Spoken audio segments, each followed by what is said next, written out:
Good evening, ladies and gentlemen. I hereby call this January 10th, 2017 School Board Organizational and Regular Meeting to order. Mr. Kimball, roll call, please. Yes, sir. Mr. Ankuma? Aye. Mr. Castillo? Here. Ms. Gill? Here. Mr. Lawrence? Here. Mr. Reidinger? Here.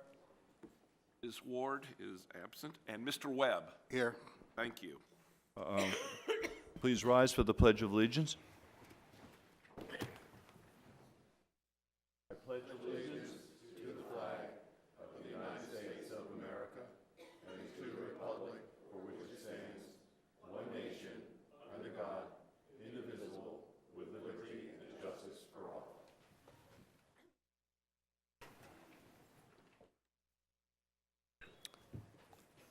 May I have a motion to adopt the agenda? Moved by Mr. Reitinger, second by Mr. Lawrence. Thank you. All in favor? Aye. We now move to the part of our meeting of the organization and the election of the chair. I invite board members to place names in nomination for chair. Mr. Dr. Castillo. Schiller. Yes, it's my honor and privilege to nominate Lawrence Webb for chair of the school board. Thank you. Are there other nominations? Hearing no others, nominations are hereby closed. I ask that a roll call vote proceed with each member naming the person for whom he is or she is voting. Mr. Kimball, roll call, please. Yes, sir. Mr. Ankuma? Mr. Webb? Mr. Castillo? Mr. Webb. Ms. Gill? Mr. Webb. Mr. Lawrence? I abstain. Mr. Reidinger? Ms. Ward is absent. And Mr. Webb? Mr. Webb. Thank you. Congratulations, Mr. Webb.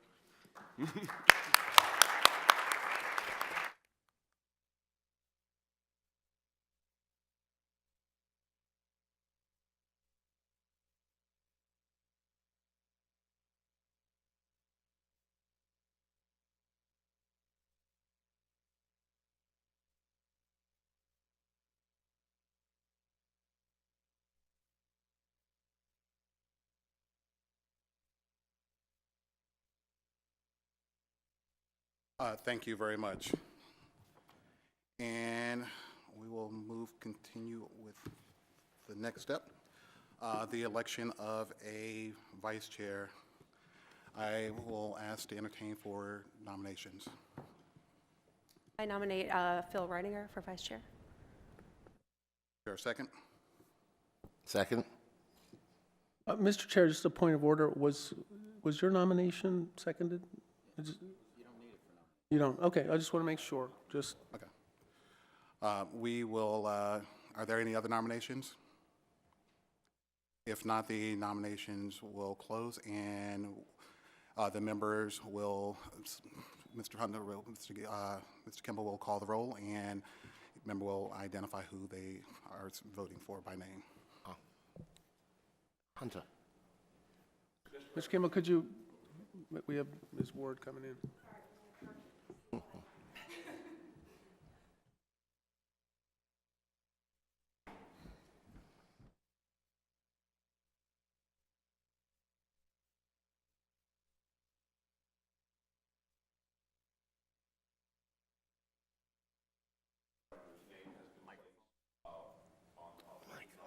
Mike. Sorry. Just to let you know that Mr. Reidinger's name has been placed in nomination for the position of vice chairman of the school board, and we're good taking a roll call vote right now. Great. Mr. Ankuma. Yes. The name of the person. Sorry, Mr. Reidinger. Very good. Mr. Castillo. Mr. Reidinger. Ms. Gill. Mr. Reidinger. Mr. Lawrence. Mr. Reidinger. Ms. Ward. And Mr. Webb. Mr. Reidinger. Wow. Congratulations, Mr. Reidinger.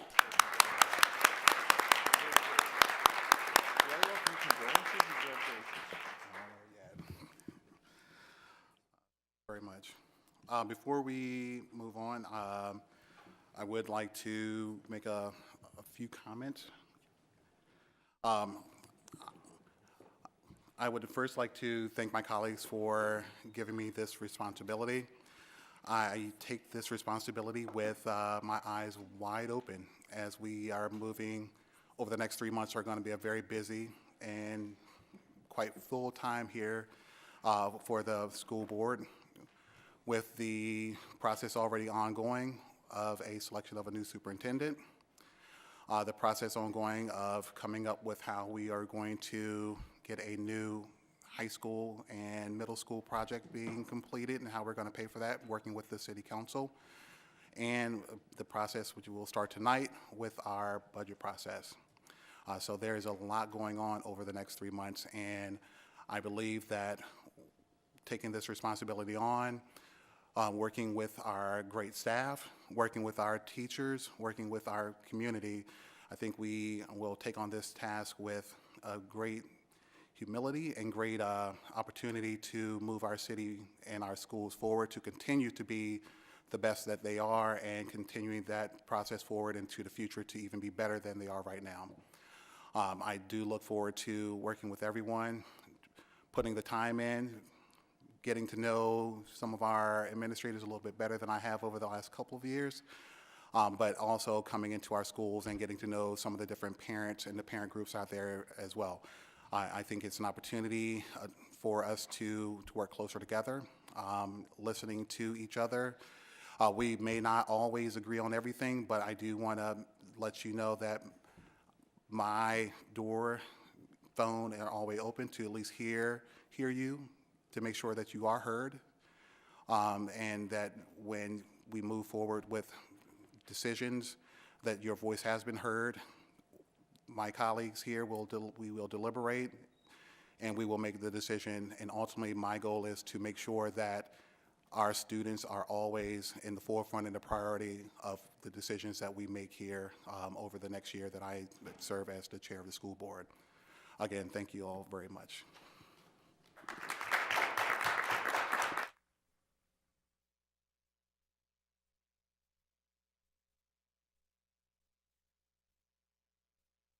I don't know if you or anyone else has any comments before we keep on with the agenda.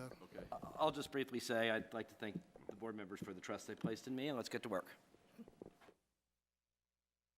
All right, we'll move on to the next thing, and that is to set the dates, time, and place of our regular school board meetings, and I will entertain a motion. I move that the school board establish a schedule of regular meetings on the second Tuesday of each month, beginning at 7 p.m. in the chambers at City Hall, and to establish a schedule of work sessions on the third and fourth Tuesdays of the month, beginning at 7 p.m. at the Central Office Conference Room, Falls Church. Thank you, Ms. Gill. Is there a second? Mr. Reidinger, Mr. Kimball?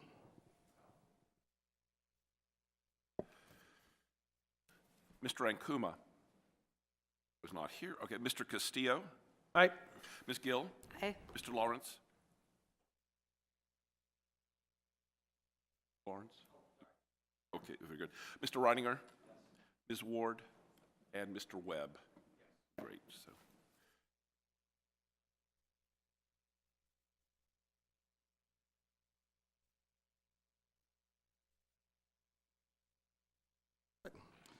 And then we'll move on to the resolution of authorizing school board officials to sign warrants. And- Okay, Mr. Reidinger. Whereas the school board of the city of Falls Church, Virginia desires to make payment of compensation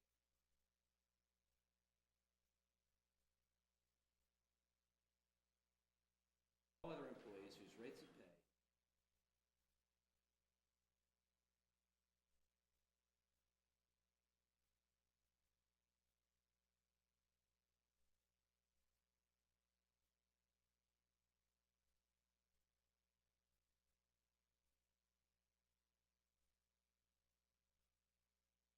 now therefore be it resolved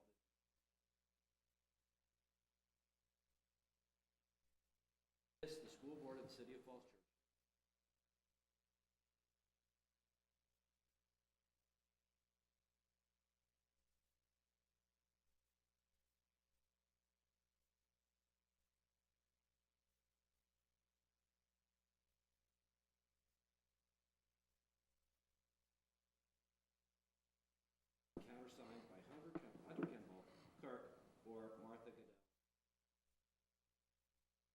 Mr. Reidinger, is there a second? Thank you, Ms. Ward. Any discussion? All right, does this need to, okay, so all in favor, please say aye. Opposed? Thank you very much. Next up is the approval of the 2017 Board Liaison Assignments to Advisory Committee. There is a list that is here, and I believe there... Sir, I believe it's the clerk excuse and me, deputy sorry. clerk. Yes. Next would be the appointment of the clerk and deputy clerk of the school board. Well, take a motion. Ms. Ward? That the school board appoint Hunter Kimball and Martha Goodell, deputy clerk. I'm sorry, that should read that the school board appoint Hunter Kimball, clerk, and Martha Goodell, deputy clerk of the school board for the terms beginning January 1st, 2017, and ending December 31st, 2017. Is there a second? Thank you, Mr. Lawrence, I believe got that. All those in favor, please signify by saying aye. Aye. Opposed? Congratulations, Mr. Kimball and Ms. Goodell. All right, moved up, had a little too quickly there, and then we are now going to be, I believe there will be a little discussion first, but the 2017 School Board Liaison Assignments and 2.6, what am I looking at here? Approval of designated person to attend school board meetings in the absence of the superintendent. And I will entertain a motion. Mr. Chair, I move that the school board designate Assistant Superintendent Lisa Hyde to attend the school board meetings in the absence of the superintendent, effective until December 31st, 2017. Is there a second? Second. Thank you, Ms. Gill. All those in favor, please say aye. Aye. Opposed, no? All right, thank you very much.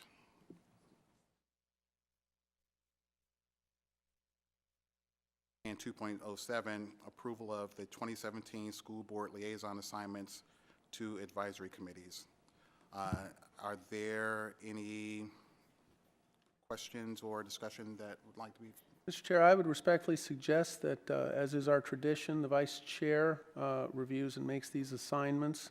I think there may be some tweaks in order on this, and I would suggest that we defer action on this until such time as Mr. Reidinger has had a chance to take a look at this and make revisions. And I would agree with that. So we will defer this and give Mr. Reidinger an opportunity to review this, as well as talk with members of the board about potential assignments to these advisory groups.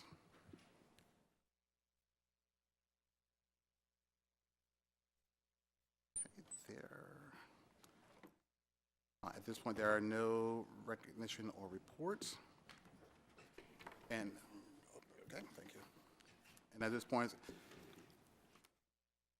in accordance with School Board Policy Bylaw 2.30, the time for public comment, the time for each speaker is limited to 3 minutes. Additional written statements may be submitted to the clerk for dissemination, to the board members, and for the record. And we will start off with Ms. Rhodes-Klein. Please state your name for the record and your address. Good evening.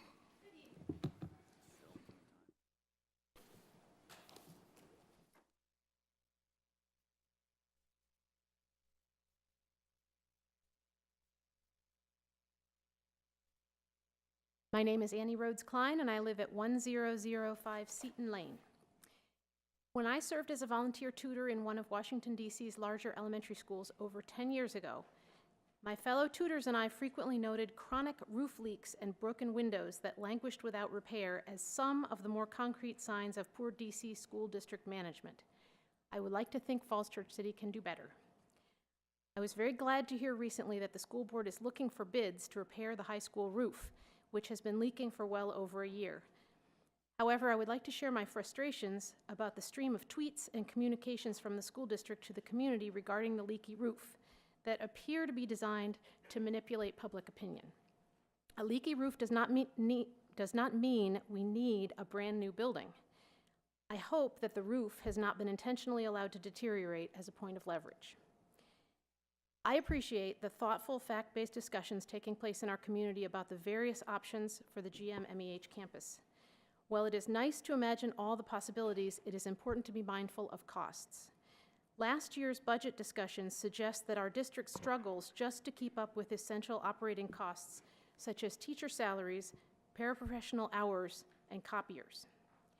In order for me to feel moved to support additional borrowing and large-scale construction, I do not need to see tweets with pictures of moldy ceiling tiles falling into classroom space. What I need to see is responsible program-based budgeting, rolled up by building to be accountable, and disciplined financial management throughout the year. During last year's budget discussions, money seemed excruciatingly tight for teacher salaries and other priorities important to our community. However, money seemed to flow unlimited for consultant services and presentations over the course of the year. As you embark on putting together a budget for the upcoming school year, I hope that you will ensure that spending is lined up with functional and programmatic priorities for the district. I hope that you will also ensure honest and accountable financial management all year long. And I'm glad to know that one of the priorities now is to fix the high school roof. Thank you. Thank you. Our next speaker is Ms. Allison Kutchma.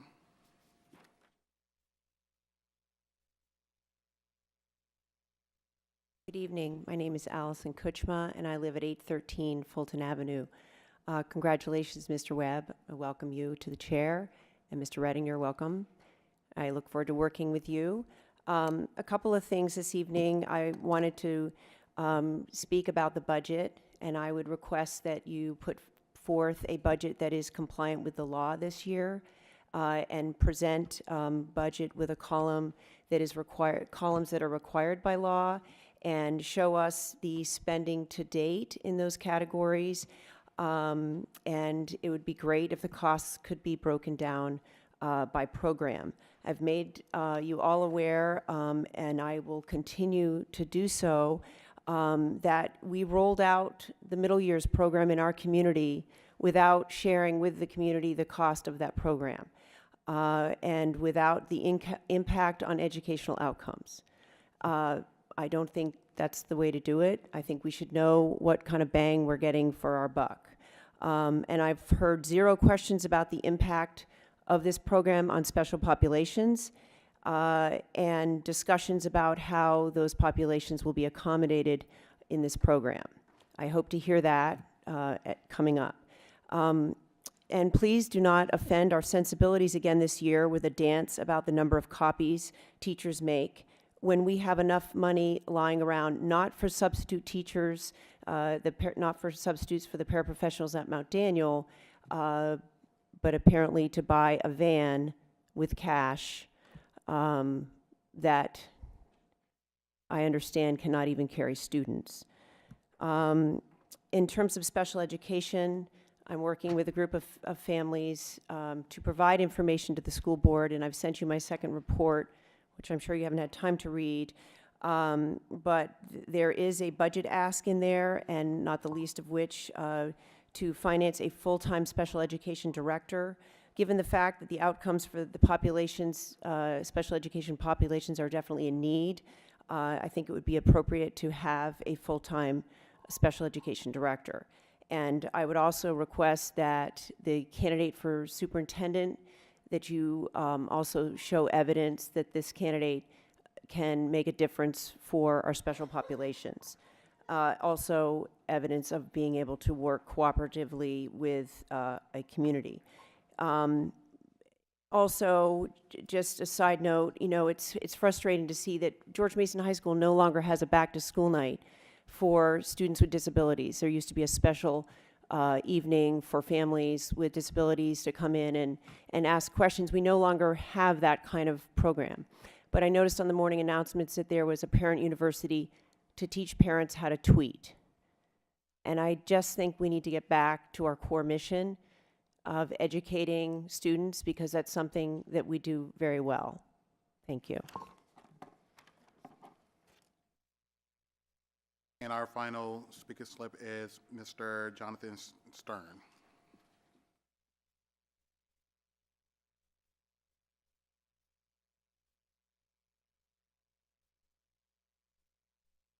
My name is Jonathan Stern. I live at 203 Grove Avenue. Ladies and gentlemen of the school board, I am a freshman at Brandeis University and an alum of the Falls Church school system. Having been a student under the Personalized Learning Initiative for 2 years, I wanted to thank you for how much my education was advanced by it. During my junior year, I took Mrs. West's IB music course, which contained a composition component. In previous years, the class was held in an oft-occupied computer lab, limiting students' ability to work on their compositions outside of class time. Starting in my year, however, the composition software, Sibelius, was loaded onto our laptops, allowing for us to compose music anywhere we wanted. As a direct result, student composers have had great success in the IB music scoring and in composition competitions. Having already learned Sibelius, I was far more prepared for college transcription. However, in addition to being a musician, I am a mathematician and a computer scientist. During high school, I worked in programming languages such as Java, HTML, MATLAB, and SQL. I entered the computer science program 2 months into the year due to scheduling issues, and the ability to program while outside of school was crucial to me catching up to the rest of my classmates. Similarly, having a laptop under the Personalized Learning Initiative allowed for me to create a program interfacing Java with a database written in SQL for my internal assessment. As a student with terrible handwriting, in addition, being able to take notes digitally as well as type essays and assessments rather than writing them allowed for me to demonstrate my capacity to my teachers unhindered by the unseemly facade of my penmanship. The practice and precedent allowed for me to receive high marks in AP, IB, and SAT exams. One significant part of the reason why I bring all of these subject areas up is that I've heard that some people are advocating for a move from MacBook Airs to Chromebooks. As a student of music, computer science, and mathematics, I am strongly opposed to this. Sibelius, the software that I compose on, is unavailable on all Chromebooks, netbooks, and tablet devices. In fact, there is absolutely no high-quality music notation software, nor any music notation software to speak of, available for these platforms. Eclipse, the academic standard for Java development, can only run on Windows, Mac, and Linux, and SQL is similarly only available for these systems. There are actually no high-quality integrated development environments for any commonly used academic language online that are actually usable. I also know that my peers in the science department constantly use Logger Pro, which cannot be loaded onto Chromebooks or netbooks, and that my peers in athletic teams frequently use offline functionality to do schoolwork on rides to their meets. Again, I wanted to thank you and the wonderful teachers and administrators of FCCPS for their work on the Personalized Learning Initiative, and I wanted to strongly urge all of you to continue supporting our stunning teachers and the technology environment that they chose and use. Thank you very much. And as right now, there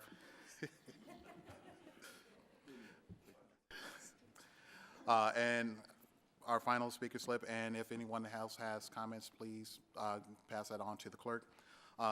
Ms. Kathy Kleinman.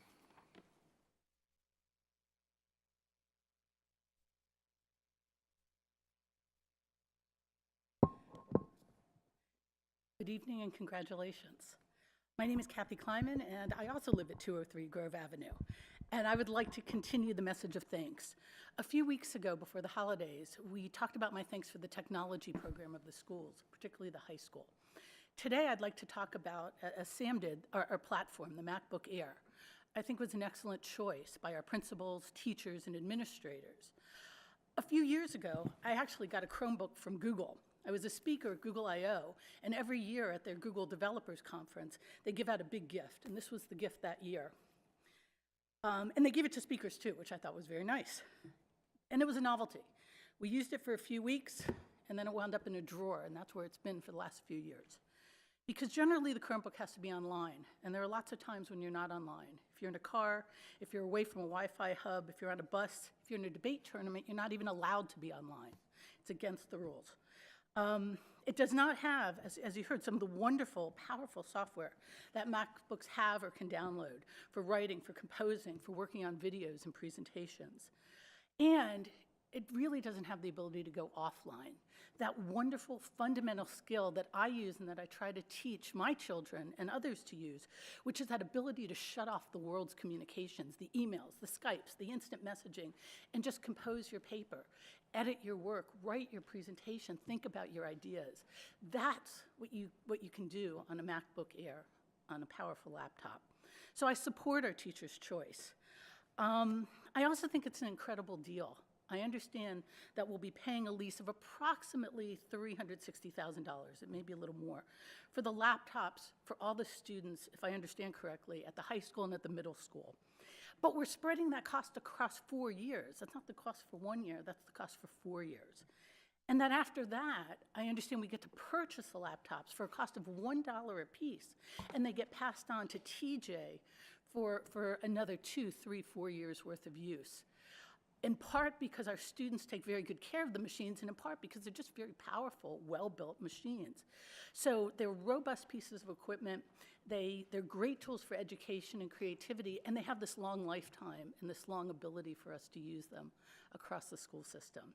So again, my Chromebook lives in a drawer, the MacBook Airs are out and in active use.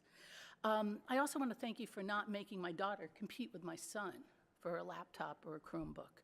The reason why is he would win. I work with girls around the world, and they lose out in technology to their brothers. Having a laptop for every student is a very equitable way of doing it. It's fair, it's equitable, it's powerful, it's creative. Thank you again for our technology program. Thank you very much. Are there any other speakers? Not. We will move on to the, and I guess I'll ask the question of our superintendent. Is there a need for the closed session? Is there anything that needs to be discussed? Mr. Chair, all of the items that you have with regard to personnel have been part of your board docs, and there have been no changes with the exception of extending one leave by 1 month due to we have just received a doctor's note requesting that. Other than that, what you have there is the only thing that I would go over with you in a closed session. Okay. Thank you very much. So we will now move on to the closed session. So I will ask for approval of the consent agenda. All those in favor?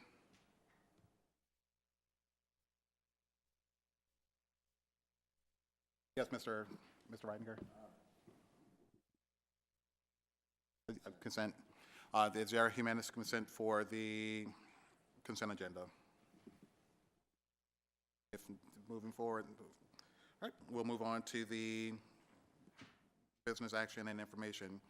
And the first item is 8.1, approval of the annual VSBA policy service agreement. And see if attorney has wants to make a presentation of what this is for, or Dr. Schiller? Yes, thank you.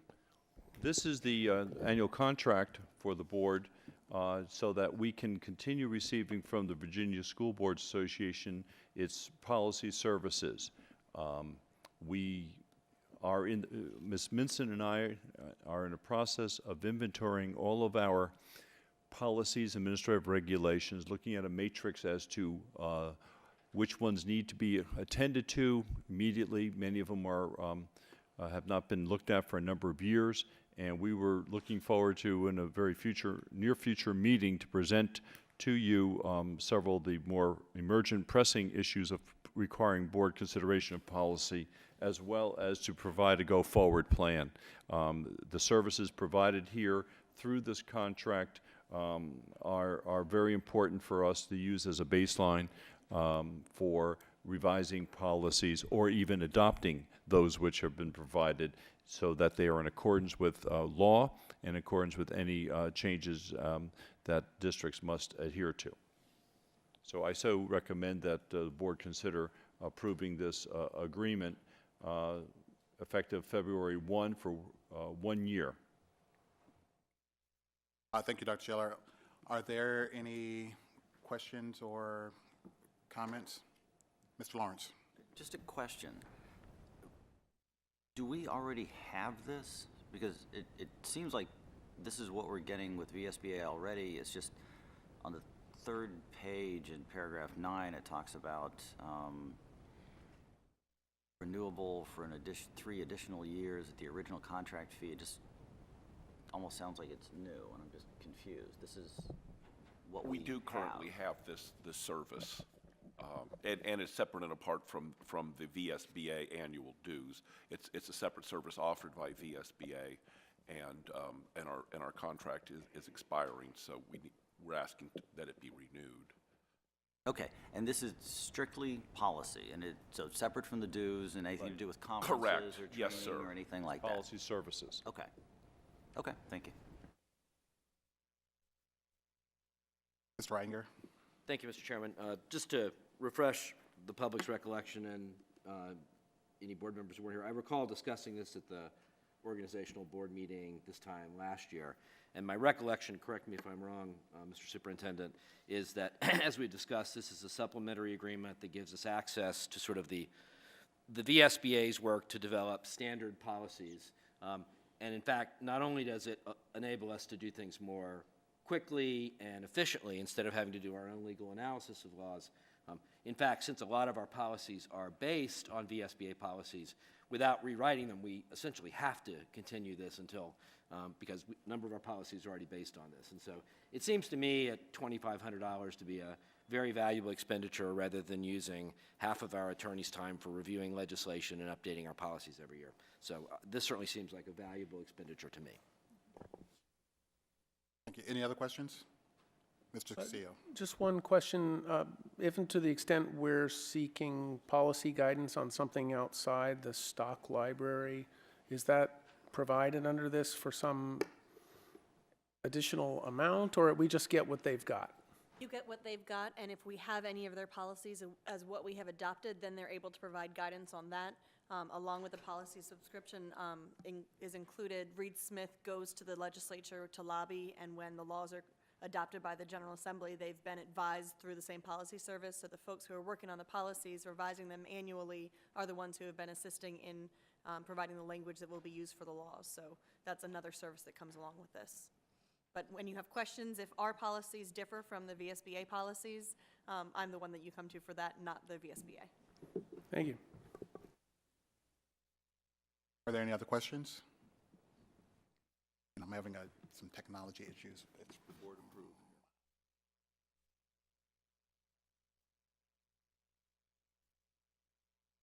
So I will entertain a motion for approval of the VSBA annual policy services. Mr. Chair, I move that the school board approve the annual VSBA policy services agreement effective February 1st, 2017 through January 31st, 2018. Thank you, Mr. Castillo. Is there a second? Second. Thank you, Mr. Nkuma. Mr. Kimball? You can take a voice vote.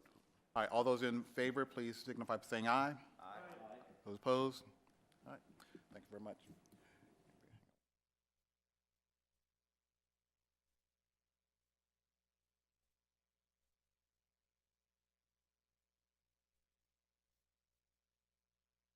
All right, so next item, 8.02, the quarterly budget status report. Yes. Mr. Kimball. Yes, I've pulled together for the board a year-to-date financial report from July 1st through December 31st, the first half of our fiscal year, both in terms of a revenue received and anticipated received, and spending in terms of what has been expended or obligated and what spending we anticipate for the remainder of the year. In terms of revenue, just like the last report, the sales tax revenues are projected to be down a little bit. This is a reflection of the Virginia economy. However, they are offset by the fact that we had larger student enrollments than anticipated this fall, and therefore we will be receiving more state aid, basic aid, than we had budgeted for. So those two items pretty much offset each other. And then in terms of other funding items, we project a shortfall there, but it relates primarily to the fact that we do budget a reserve for unanticipated revenue, that if revenue should come to us during the year, or for example, with the enrollment changes, had they been dramatic and the sales tax had not declined, then this would allow us to receive that additional revenue without having to seek a budget amendment increasing our authorized spending. So as of mid-year, December 31st, we're projecting that there'll be a revenue shortfall of about $269,000. However, on the spending side, given where we are right now, with what we spend and project to spend through the remainder of the year, we should be underspending what has been budgeted and approved, which also includes that reserve for unanticipated revenue should it appear, of $435,000. So if you take the revenue shortfall and with the projected spending, our FY17 net ending position is $165,600 to the good. It's a positive balance.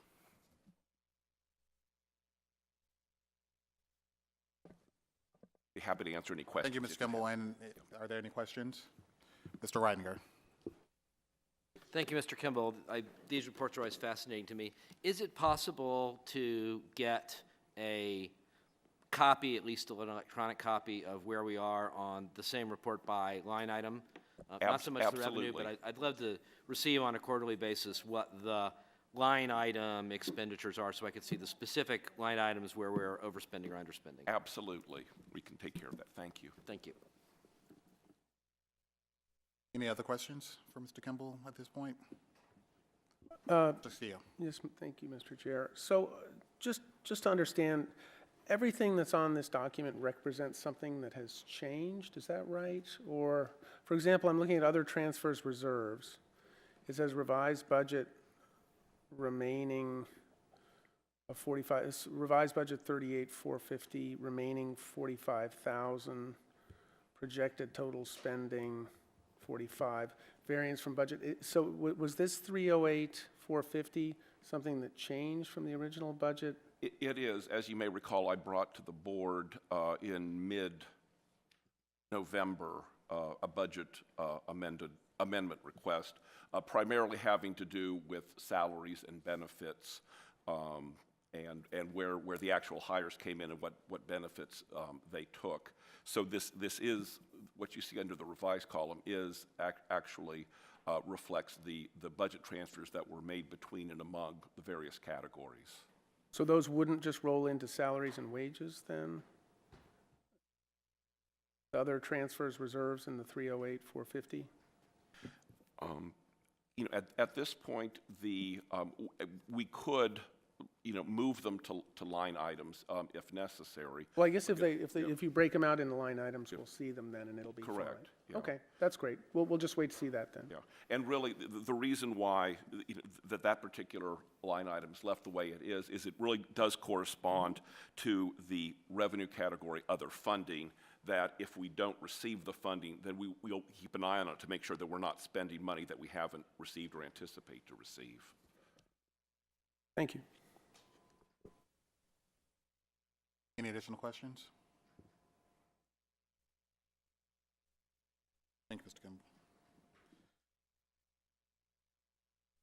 And next up, we will move to our 8.03, the FY18 budget workshop. I'll turn over to Dr. Chiller and his team. Thank you, Mr. Chairman. Tonight serves for the board an opportunity to review and discuss the next building block of the fiscal year 18 budget. Our focus is on personnel costs. January 17th, we'll focus on the remaining portion of the budget, that's the materials and supplies that constitute 1.3% of the total budget. In preparation for this evening, we have followed the guidance that the board provided us with regards to how to build a process that is open, transparent, and from the bottom up. To that end, we have reviewed the board's priorities and work plan. We have anchored our entire presentation of information this evening to the cost of these priorities that the board has established. Our attention this evening then is on 85% of the entire budget, staffing and related benefits. In order to be fully transparent and engaging our stakeholders for this workshop, I've asked that our principals and our directors individually present the building needs this evening. In order to expedite the meeting tonight, I do ask you to permit the presentations and the presenters to go forward and ask that you hold your questions in reserve. I anticipate each presentation will run between 5 to 8 minutes, depending upon the depth of their requests, and this will allow you plenty of time for your questions and review. There is no expectation for the board tonight to take action or to make final decisions, although it would be nice. But these decision points are necessary as soon as possible as we proceed. Again, those decision points for the public is the fact that the board needs to establish personnel and staffing needs for fiscal year 18 for the schools for the entire division. They have to also determine the step salary adjustments for each group of employees and to make very difficult policy decisions, as we will shortly see, regarding class size, facility capacity. So as we go forward here, I hope that this will be a very good roadmap for everyone to follow. We will have a presentation here for the audience. The board has received in-depth materials in support of each of these items. We'll begin first with our Assistant Superintendent for Finance and Operations, Hunter Kimball. Hunter, please bring us up to date regarding our revised revenue projections for fiscal year 18, our fixed costs estimates, our net starting positions, and our 5-year history of our salary improvements. Absolutely. Let's begin, as we always do, with keeping the students in mind, where we are with student enrollments both this year and where we're looking at being next year. This year we had projected a 3.4% increase in student enrollments, and whoops, let's see. Are you messing with me, Lisa? Okay. 3.4% increase in student enrollments, or 86 students.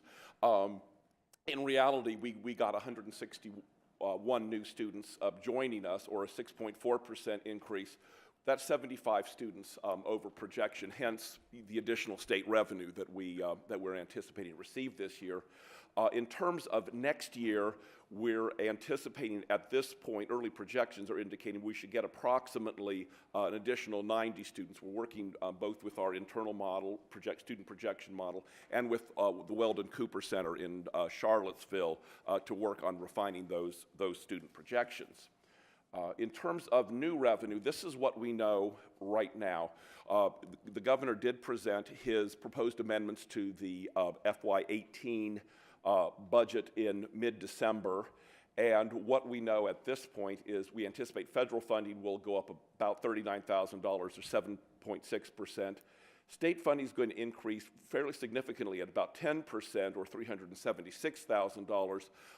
But again, just like the budget report I gave you, this is because we are now accounting for the students we received this year, as well as the additional students we are anticipating to get next year. So it's not that the state is being especially generous, it's just that we're now getting caught up and recognizing those kids. In terms of the sales tax, modest increase of about 1.8% or close to $50,000. Closer to home, City Manager Wyatt Shields, in working with staff, was projecting in mid-December an increase in city city revenues between 2 and 2.5% for next year. If that holds true, a 2.3% increase in the city transfer to the school operating budget equates to $930,000. Our audit report did come in last month, and we're able to apply about $110,000 additional dollars towards our carry forward to support next year, and so that's been a healthy increase. And at this point, other funding, which is things such as tuition, fees, interest, those sorts of things, are not anticipated to change, but we do plan on discussing this at a future work session with the board in terms of potential changes in this revenue category. Taken together, the total new revenue, the federal, state, and local, is anticipated to increase a little, slightly over 3%, or $1.5 million. And again, this number does include organic growth projected by the city in terms of the city transfer to the school operating budget. Now, on the cost side, the school board is aware, because we've made you and the public aware of this in the preceding months, that we know in the areas of benefit costs for existing staff that there will be some significant changes, predominantly increases. The VRS retirement rate that was set by the VRS board and their actuaries in 2012 was changed by the governor during the last budget cycle and adopted by the General Assembly to accelerate that, which would mean a significant increase in our payments for VRS, about $450,000. What we do know at this point is the governor did include the higher rate in his proposed budget for FY18. So this is currently, well, it's now in the hands of the General Assembly. We do anticipate an increase in city retirement, health insurance, should know within the next week or two about that, group life insurance, and then changes in retiree health insurance as well. The total cost of those fixed costs related to current staff benefits, $916,000. In addition to the staff fixed costs, there are also non-personnel cost increases that we're aware of at this time, which total about $188,000, $189,000. And those relate to student tuition, for example, to the Arlington Career Center, to special education outplacements, network security enhancements, bus replacements. We started a bus replacement cycle last budget year. Student information software, we have more students, and there have been enhancements to that software which have greatly improved it and made it more valuable. And at this point, we're dealing with some website compliance applications as well. And again, those items total about $189,000. Now, in good news, we've also gone through the budget and tried to identify areas where we might have savings or reductions. At this point, we've identified about $414,000 in savings and reductions between this year and next year. These would be in the areas of telecommunications, internet services, utilities, laptop insurance, duplicative evening weekend facility coverage, and then actually the largest category here, savings from staff turnover and vacancies between this year and next year, which then can be applied and reallocated next year. So taken all together, the fixed benefit cost, the other fixed cost increases that we're aware of, and then you back out the savings and reductions, means that we would see a net fixed cost change of $690,000, almost $691,000 of new expenses. And that would be assuming that the status quo, no new staffing, no changes in the salaries, just to address these fixed issues. However, in terms of looking at our net starting position, our new revenue of $1.5 million less our anticipated fixed cost expenses next year of $690 leaves an unobligated balance of about $814,000 in terms of monies to work with as the board moves forward in crafting the FY18 budget, $814,000 to the good. However, it means that we have $814,000 to address staff salary improvements, and I'll talk about these in a moment. Needs for other new staff. These are really enrollment-driven asks, and Lisa and the leadership team will go into more detail on this. And then also $814,000 to address any or all other new needs that are being requested, and this will be a topic of a future budget work session with the board. In terms of staff salary improvements, this was actually a very interesting exercise. Went back over 5 years and pulled out all my sheets and notes and documents and pulled together a 5-year history. In terms of the professional staff, not surprisingly, since this has been a priority of the school board for a number of years, the professional staff salaries have averaged annually an improvement, an increase of 4.8%, and over the 5-year period have increased slightly over 26%. Again, this change was conscious, it was conscientious, and it was strategic in order to get us closer to competitiveness with Arlington County Public Schools. And currently we are within our goal of 3 to 5% of the Arlington salaries on most of the lanes and the steps. There are some where we are not, but by and large, Arlington is still ahead of us by 3 to 5%. But the board has really worked hard to accomplish that goal, and it's pretty obvious. In terms of the support staff group, the average salary improvement over the last 5 years has been 3.7% a year, and over the 5-year period, that has come out to 20%. And for leadership, the average has been 2.6%, and over the 5 years, that's been a 14% change. In terms of the building blocks that the board will need to examine in terms of salary improvements and what those cost, just to let you know that a step increase, taking all the current staff, professional support, administrative, leadership, and taking that and giving all staff a step increase who are eligible for it, costs about $950,000. A 1% improvement on top of that will cost about $360,000. A 2% improvement, about $719,000. Again, these are the basic building blocks, and as Dr. Schiller pointed out, the board has received, and the public can access as well on board docs, much more detailed information on both the salaries, staff salaries, the history, where we stand currently, as well as revenue by specific categories, and as well as more details on those fixed cost items. Now, what could change over the next month or two? At this point, we know that the VRS retirement rate is now in the hands of the General Assembly. It is known that localities are lobbying their legislators hard to put the original rate back, which would reduce our need next year by about $450,000. That could possibly change. Health insurance premiums within the next 10 days to 2 weeks, we should know where we stand with those quotes. Again, with the General Assembly, state revenue, both houses and the money committees need to weigh in on what the governor is proposing. And then in terms of other funding sources such as tuition and fees and those sorts of things could change as well, but we'll need to have that discussion with the school board. At this point, would like to turn it over to Lisa. Hunter, thank you very much. We'd like to now turn our attention to our Assistant Superintendent for Curriculum Instruction and Human Resources, Lisa High. Good evening, Ms. High. Good evening. Thank you, Dr. Schiller. Good evening, School Board. Tonight, our administrative team is here to share with you our FY18 budget request. In October, the principals and directors met to share their budget needs based on their knowledge for academic programs, as well as input from their staff.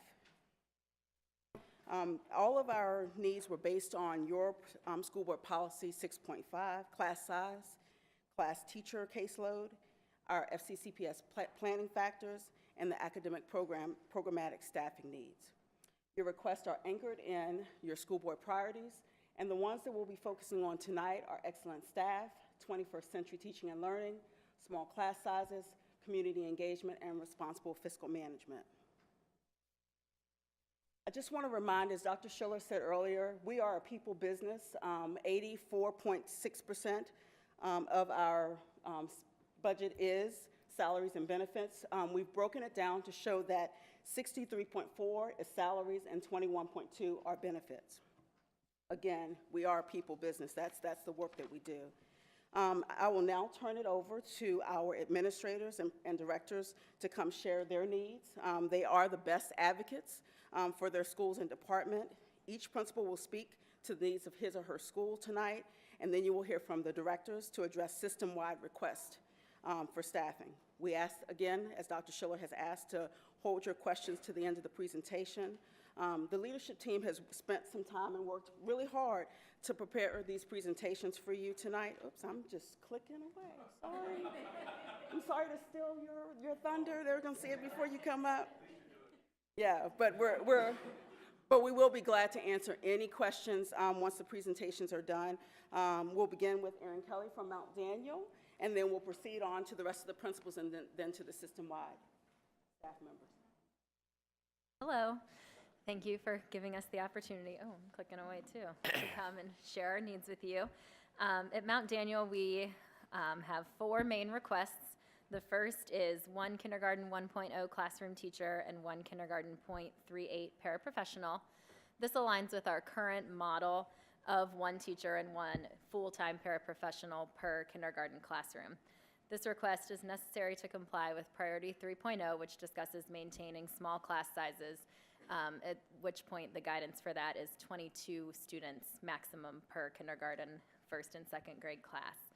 If this classroom is not able to be added, our enrollment based on projections for next school year would be an average of 23.5 students per kindergarten classroom, and this year there are currently 24 kindergarten students per classroom. Also per Priority 3.0, we are requesting the addition of 1 first grade 1.0 classroom teacher and 1 first grade .5 paraprofessional. This also aligns with our current model of 1 full-time teacher and 1 part-time paraprofessional per first grade class. If this position isn't added, the class size average based on projections for next year would be 22.7. Currently this school year, there are between 20 and 23 students per first grade classroom. This is based on space constraints. In our current classrooms, some are larger than others, so they can only hold up to 20 students. It's important to note, though, that under the current construction plan for Mount Daniel, there are not classroom spaces available for these 2 additional classes requested. So if the positions were to be added based on our class size enrollment, the cost to add an additional space from the construction team is around $20,000 per trailer, and it would have to go in our parking lot, which would further impact the loss of parking that we're already planning to anticipate. We've also requested an additional 1.0 special education teacher and a .938 special education paraprofessional. This is in accordance with Priority 2.2 regarding special populations and FCCPS special education planning factor guidelines. We know that we have a lot of students coming from the preschool, and they have a high number of needs, and their needs are complex. We also are taking into account our current special education students, others who may register for kindergarten who we don't know about yet that have special needs, and students who could potentially be identified during the school year. Finally, we've requested a 1.0 PYP coordinator to be shared with Thomas Jefferson. This is based on Priority 2.0, which discusses implementing the International Baccalaureate program across all schools pre-K through 12, and Priority 1.1, continued support for principals so they're highly engaged in instruction. Currently, this position is shared with our assistant principal. He completes these duties. This was recommended that we add this position from the IB evaluation conducted in the spring of 2016. Adding it would satisfy their recommendation as well as provide support needed to teachers to grow the program and to look at the vertical alignment between the 2 schools so that it's a continual program K-5 for our students instead of 2 separate programs. Thank you. Thank you, Ms. Kelly. Mr. Swanson?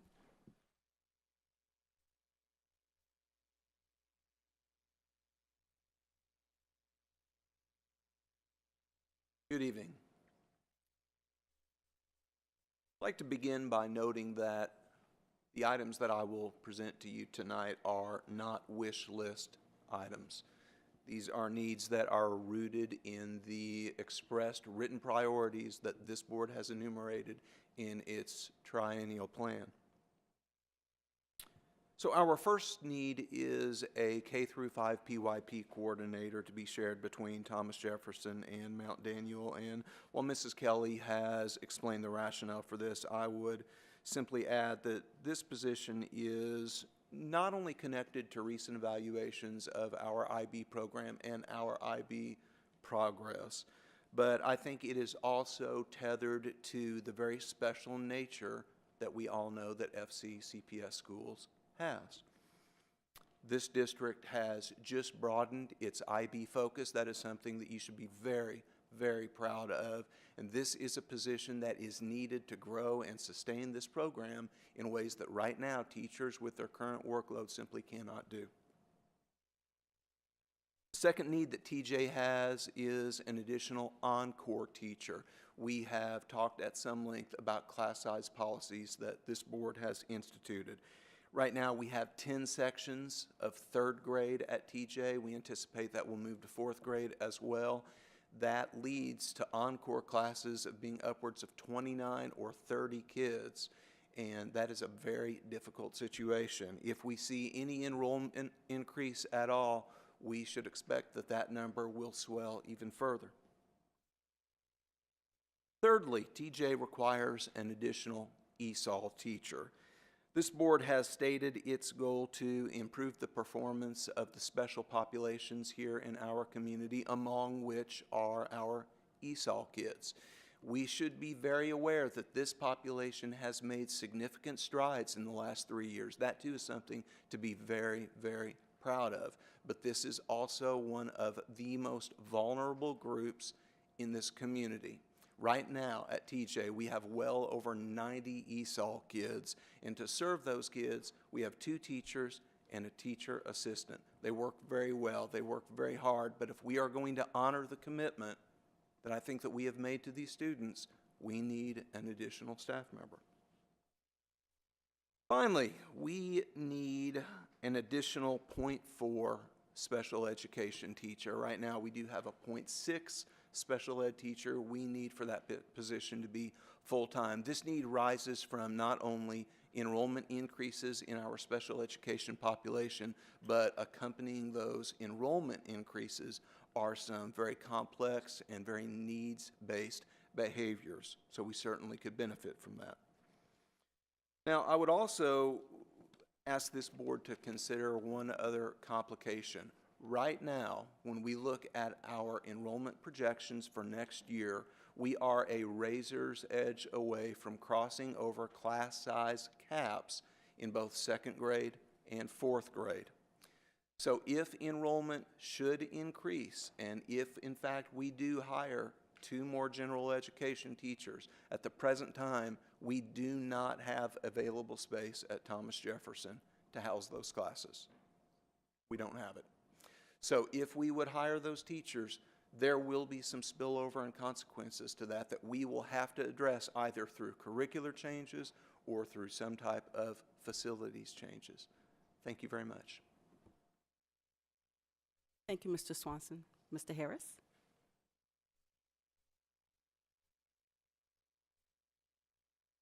Good evening. This year, MEH is requesting 2 additional full-time teachers and 1 additional full-time paraprofessional. The first position that we are requesting is for a 1.0 math specialist. This specialist would work across all 3 grade levels and provide additional support to students that are receiving help in math, in flex during remediation. This person would also work collaboratively with the grade level teachers and ensure vertical alignment of concepts and approaches to learning.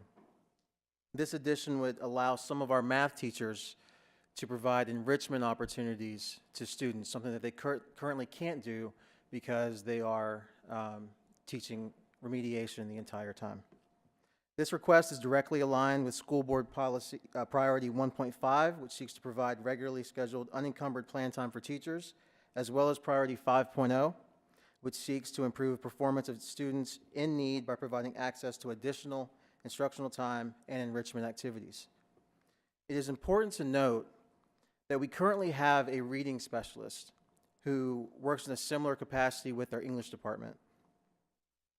Their impact has been significant. In addition to teaching one of the remediation classes, she is able to work across grade levels to provide support for teachers, serve as the lead instructor when other teachers need time to collaborate, as well as work with our gifted, SPED, and ESOL teachers to provide an aligned curriculum and identify best practices for appropriate instruction.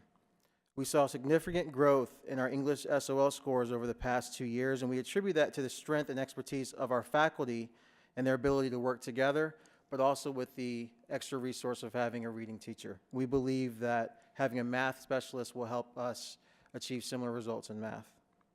The second full-time teaching position that we are requesting is for a 1.0 encore teacher. This request is actually for a 0.5 PE teacher and a 0.5 music teacher. School Board Priority 3.0 calls for us to maintain small class sizes to ensure individualized instruction for all students. Currently, we have sections of 7th grade band that are maxed out, resulting in some students having to learn an instrument that they're not interested in, and they're not able to get into the class that they need to be in. Next year, we will be faced with a need to offer additional sections of music, specifically 8th grade strings. With an additional music teacher, we could offer potentially jazz band during the school day and an advanced band that is comprised of students across grade levels. We also have discovered that the current band and choir coupling with PE will limit our ability to ensure that all students receive enough time in a design course to meet the IB requirements. Finally, we are requesting a 1.0 ESOL paraprofessional who would push into the science and social studies classes across all 3 grade levels. This individual would support ESOL students who receive services but are not recommended for self-contained setting. This request is directly aligned with Priority 2.2, which seeks to improve performance for all special populations, pre-K through 12, special education, ESOL, gifted, etc., so that all schools meet Virginia Department of Education annual measurable objectives for every subgroup each year. ESOL is an area that we have been slow but steady to grow in as it relates to SOL performance. The additional para would provide substantial assistance to students that otherwise would be left on their own or be forced into a restrictive setting that is less than conducive for their growth and academic success. Thank you for your consideration of our request. Thank you. Mr. Hills? Good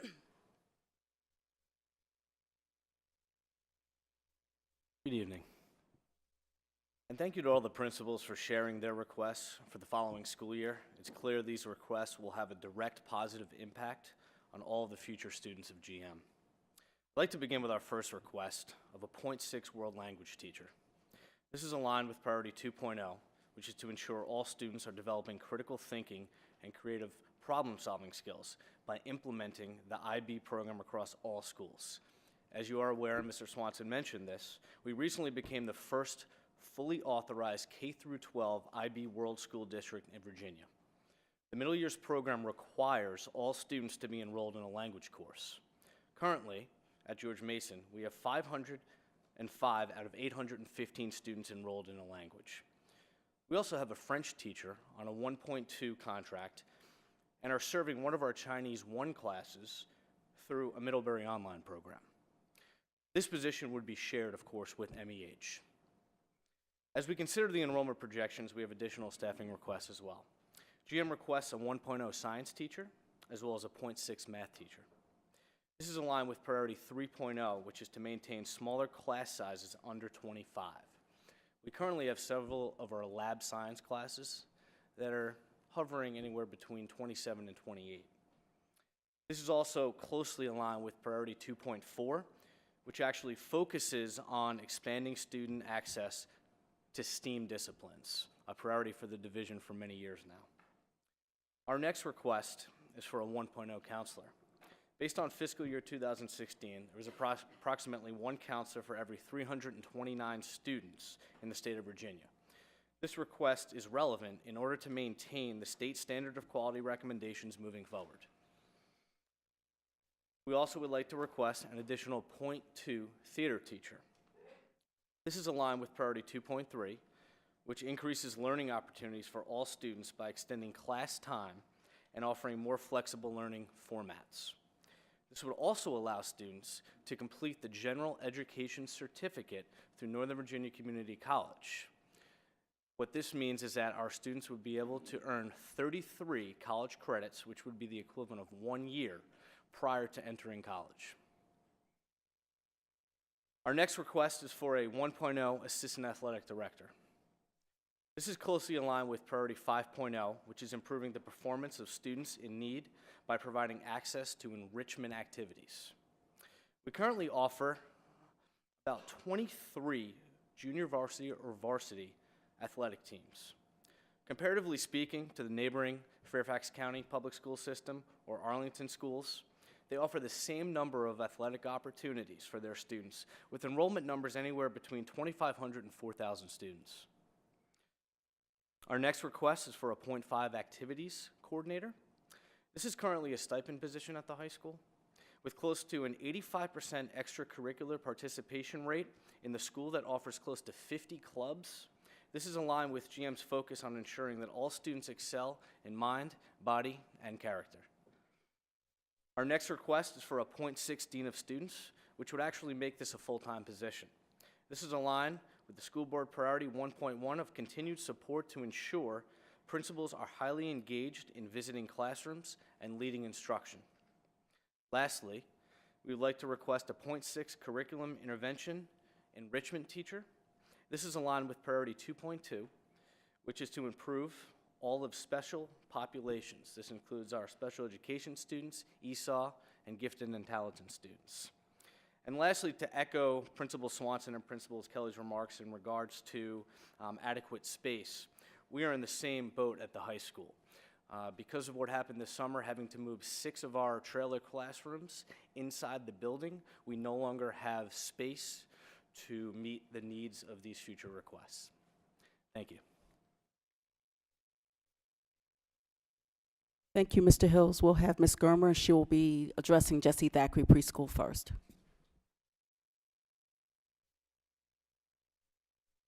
Good evening. The request for Jesse Thackeray Preschool is for 1 full-time clerical support position. This is actually specifically listed in your work plan under priority 1.1. It also would support priority 2.2, and it's consistent with your focus on a readiness for learning under 5.0, as this is an early childhood, early intervention program. The individual in this position would perform a variety of responsibilities, some of which I've listed on the slide, all of which occur every day in the building with about 75 children right now. And if this position is not approved in the budget, those responsibilities would need to be performed, and they would be performed by the preschool supervisor, as she's the only non-classroom-based adult in the building. Her role is really to be the instructional leader in that building, supporting teachers, supporting students, working with early intervention and social service agencies, coordinating child find, working with families. So not having her performing those roles does impact students and student achievement. All right, we will be moving on to system-wide staffing, but first I'd like to thank all of our principals for coming out tonight and for presenting your well-thought staffing request. As we move on to the system-wide requests, I just want to remind the board or share with the board that as student enrollment increases, new goals and priorities are set, and together we work to enhance 21st century teaching and learning at the division level. We find that there's also need for increased staffing. We will again begin with Ms. Germer again and proceed through to our support directors of facilities, food service, transportation, and technology. Ms. Germer for special education and student services. I need to change hats here. Maybe I need my glasses. Okay, for special education and student services, the first request is for an assistant director of special education and student services. This is per central office staffing review, consistent with 7.0 in your priority plan. And this request is really driven by the increased numbers of students with disabilities that we serve, by the increased numbers of staff who are serving our children with disabilities, by the increased complexity of the needs of our students with disabilities, and the increased demands for compliance with regard to the Virginia Department of Education and the Office of Civil Rights. We've had a 10% increase in the number of students with disabilities who have IEPs in the past year. We have an 11% increase in the number of students with disabilities who have 504 plans, and our counselors are the case managers for 504 students. And one interesting piece of data, we just submitted our December 1 child count report. And one of the data elements that's included in that is the percentage of time that students are receiving instruction outside of general education. And they look at different categories. Greater than 80% of the time in general education, 40 to 80% of the time, and less than 40. We've had a 74% increase in the number of students who require special education instruction per their IEP outside of general education. That speaks to the complexity and the specialized support that some of our students are needing. With all of these increases and the complexity of needs that I think the principals echoed as well, we need to support our principals and our assistant principals as instructional leaders. That's a priority of the board, it's a priority of mine, and this position would allow us to provide that additional support. For our teachers and our staff to provide the appropriate services to students and meet their needs and have the tools and resources, we know that they need professional development. We've heard from our staff and we've heard from our parent community as well that there's a need for comprehensive, systematic, differentiated professional development around special education issues, topics, and needs. This is priority 1.4 for the board, and this position would assist in meeting that priority. And finally, for our students to grow and progress in accordance with priority 2.2, we know we need to follow and be in compliance with all regulations and follow all guidance and documents from the Office of Civil Rights in order for students to make progress. These include areas such as monitoring implementation of IEPs, discipline issues, issues related to restraint, seclusion. We need to have procedures and monitoring systems in place for bullying, harassment, discrimination, threat assessments. We need to collect data and report data on our state reports and make sure it's accurate and timely. And also, we know there's a need that we've heard from our community to provide additional information, resources, and supports for parents so that they in turn can support their students, and together as partners, we can help students achieve. This position would assist with this priority. The second request is for additional 0.25 behavior specialist. We currently have a 0.75 behavior specialist position that's supporting Jessie Thackeray and Mount Daniel. So this would be time added to that position to make it a 1.0.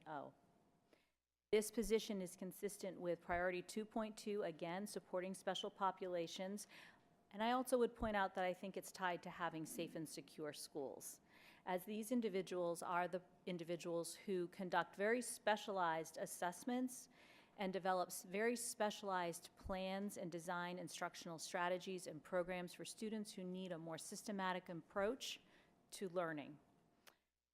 They work with students who have social, emotional, and behavioral challenges, as well as staff supporting those students, so those students can be available for learning, access the curriculum, remain in our community schools in the least restrictive environment, and avoid potential alternative out-of-district placements. And finally, the request we're making is for a 0.15 speech pathologist time added to the existing speech pathologists at Mount Daniel and Jessie Thackeray. Those two speech pathologists are 0.85, if I've done my math correctly, and this would make each position a 1.0. You've heard me discuss the increased numbers of needs. We're seeing an increased number of needs at the early childhood level. You see that reflected in the numbers at Jessie Thackeray and the children that are rising to Mount Daniel next year. These individuals, to remain in compliance with IEPs, need to perform their therapy services, their child find screenings, their overall new entry to kindergarten screenings, and all of the things that go along with special education. We see increasing numbers there. They're the only positions in the division that are not full-time. These positions are necessary in order to continue to meet the demands of the IEPs and all of our regulations. Thank you. Thank you, Ms. Germer. We'll now move to Curriculum Innovation and Personnel, which happens to be the department that I supervise or work with. The first position that we would like to request to be approved would be a program specialist. And again, this is anchored in your school board priorities, excellent staff, and under excellent staff to be able to provide professional development to meet the needs of our content teachers and specialists as it pertains to our gifted program, STEAM, and our EL program, as well as improving the performance for special populations, pre-K-12, so that all schools meet the annual measurable objectives for every subgroup each year. Also, 21st century teaching and learning and community engagement.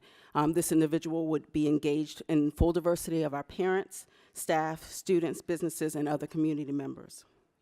The program specialist role would satisfy the recommendations that you heard a few weeks ago from our ESOL audit report, EdCount, as well as the role would have a direct positive impact on ensuring the academic success and family engagement for our growing population of over 240 L students and families. This is in line with the recommendation made by our ESOL advisory committee chairs who visited a few weeks ago for an EL coordinator. The program specialist will work closely with our K-12 ESOL teachers to ensure that federal and state requirements for the ESOL program are met. Some of these requirements include screening students for identification and placement, meeting with parents to discuss appropriate accommodations, analyzing student growth data, monitoring our exited students through the formally limited English plans, providing teachers with relevant professional development, and offering family outreach events under Title I and the Title III requirements. The program specialist would also coordinate our federal programs, which are Title I, Title II, Title III, and the Carl D. Perkins federal program. This individual would also continue to work with our gifted specialists and work with our STEAM programs to support the state and federal reporting for programmatic assistance. This position is critical for our pre-K-12 special populations programming. The second position would be for an assistant director for human resources. About 4 years ago, we consolidated the human resources director and the assistant superintendent of curriculum innovation, or curriculum instruction and assessment at the time. We combined those positions as student enrollment grows, as well as we increase in the number of staff that we support. This individual will support in the hiring process for staff, would also help with HR compliance and policies, maintain a working relationship with the human resources staff, prepare recommendations and reports related to employee compensation, assignments, and other human resource information. They would assist in investigating grievances and complaints from employees or from the public regarding an employee to provide a resolution and promote healthy work environment. They would support the chief legal services officer in the Freedom of Information Act, and also facilitate professional development activities as they relate to human resources issue, especially in documentation, supervision, evaluation of our support and licensed personnel. And again, these are also anchored to your priorities, which are, you asked us to 7.0 to review central office staffing preparation for FY18. And this is one of the results that came out of there, and also to continue to support our principals so that they are able to be highly engaged in visiting classrooms and leading instruction. Okay, I'm going to now move to our support. Mr. Chair, could I just ask one quick clarifying question? I know we're not supposed to ask questions, but I assume those last two were 1 FTE each? Yes, they were 1 thanks. FTE, yes. I'm sorry, I didn't say that. Okay, we're going to start with Mr. Padilla, who is our Director of Facilities. Hi, how are you? I'm here to make a request for 3 additional custodians. Since 2012, we've added approximately 45,000 square feet of new classroom space between TJ and Jesse Thackeray, but we've added no additional staff to clean or maintain it. This is in addition to an almost 20% increase in system-wide enrollment just since the 2012 budget year. Our current custodial staff is struggling to maintain the increased workload from the added square footage, as well as the increased number of students and staff in the buildings each day. And it's also important to note that with the upcoming Mount Daniel expansion, it's going to be necessary to have extra staff for not only the added square footage in the permanent building, but also for the duration of the construction due to the many temporary trailers that are going to be on site. There's going to be 3 separate classroom zones on that campus that are all spread apart. So the logistics of just getting moving between all of them will be very cumbersome for a custodial crew and their equipment, especially during inclement weather. One significant change as construction is ongoing will be the lack of a cafeteria. All the students will be eating in their classrooms, which in turn will require more additional cleaning than our normal daily cleaning is taking place. Thank you for your consideration.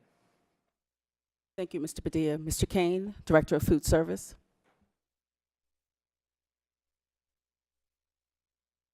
Good evening, everybody. It's good to see everybody again. Everybody looks so serious up there. So it's only money we want, that's all. So I want to tell you some things about food service that you may or may not know.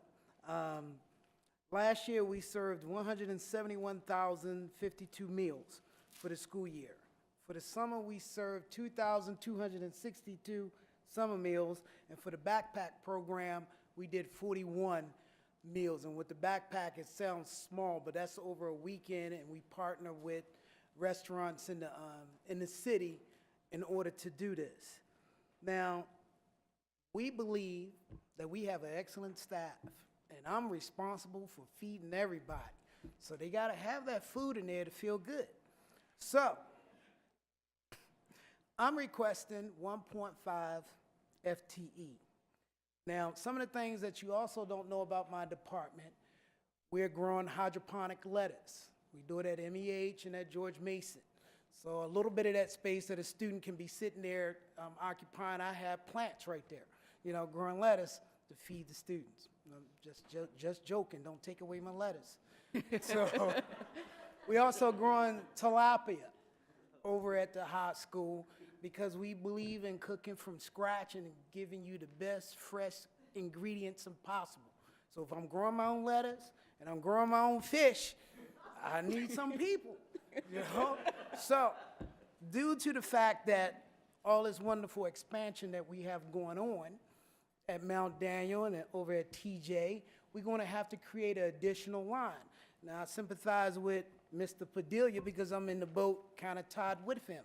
If we have construction going on, I need people to help get that food out. And once the construction is finished, I have an additional line where I actually need a physical body to stand there and help cook and give people, the students, food. Now, in Tokyo and Japan, and we're a 21st century school system here, they have, automated stuff. So if you want to give me something automated so I don't have to worry about that, I'm all for it, So I just want to say that, and I want to say, please consider all these requests for this excellent staff in here.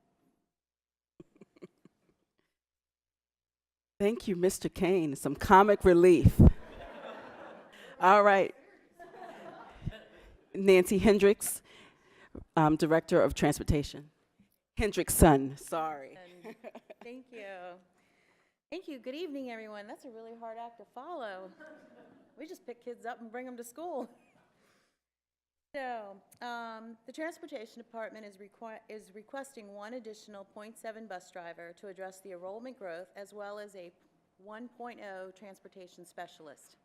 The transportation specialist would address the growing needs for student transportation that has increased and will just continue to do so. Transportation employs 35 contracted and time card employees with bus drivers, car drivers, and aides to successfully run 90 routes traveling 366 miles daily.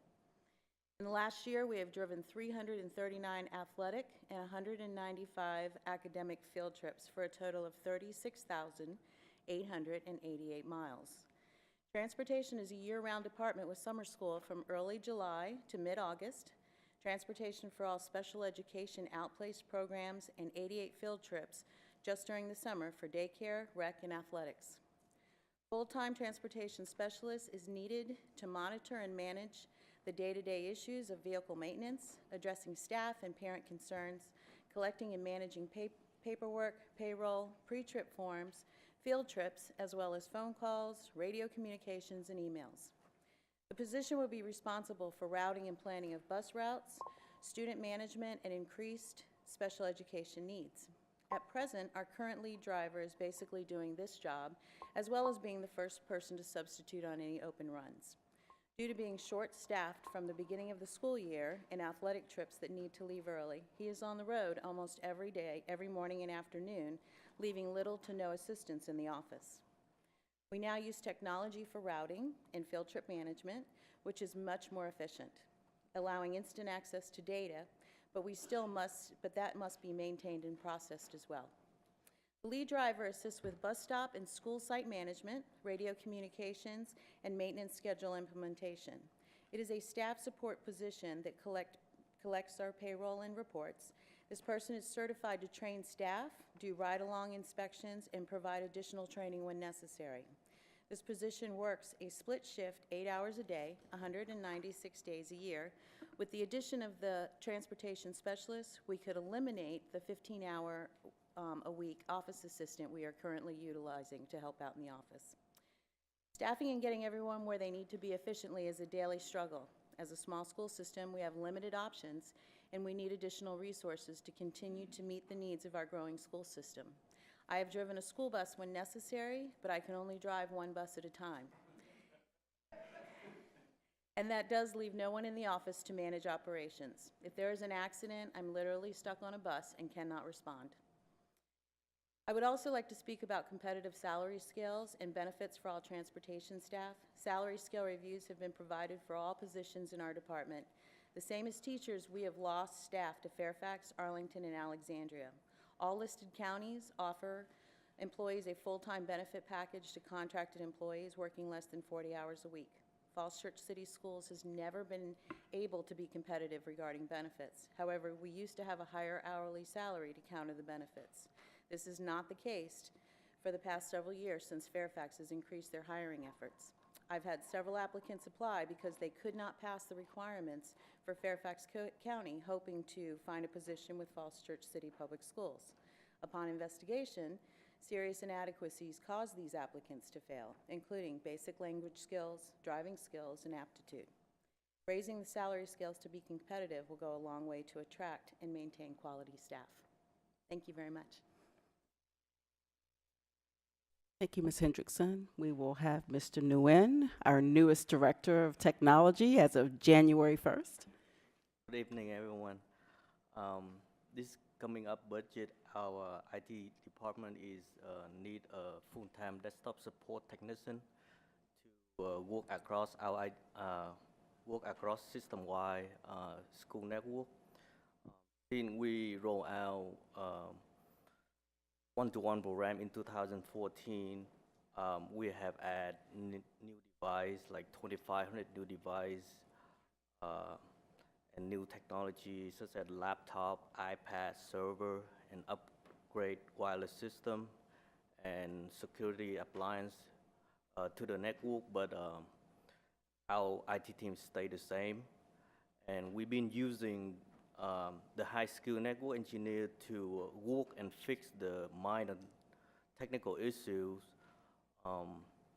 Adding this position will help to free up some time, free up the high-level network engineering time, and this position will help to speed up the request and give technical requests and give high-level engineer time to focus on higher technical issues and projects to improve our network security infrastructure.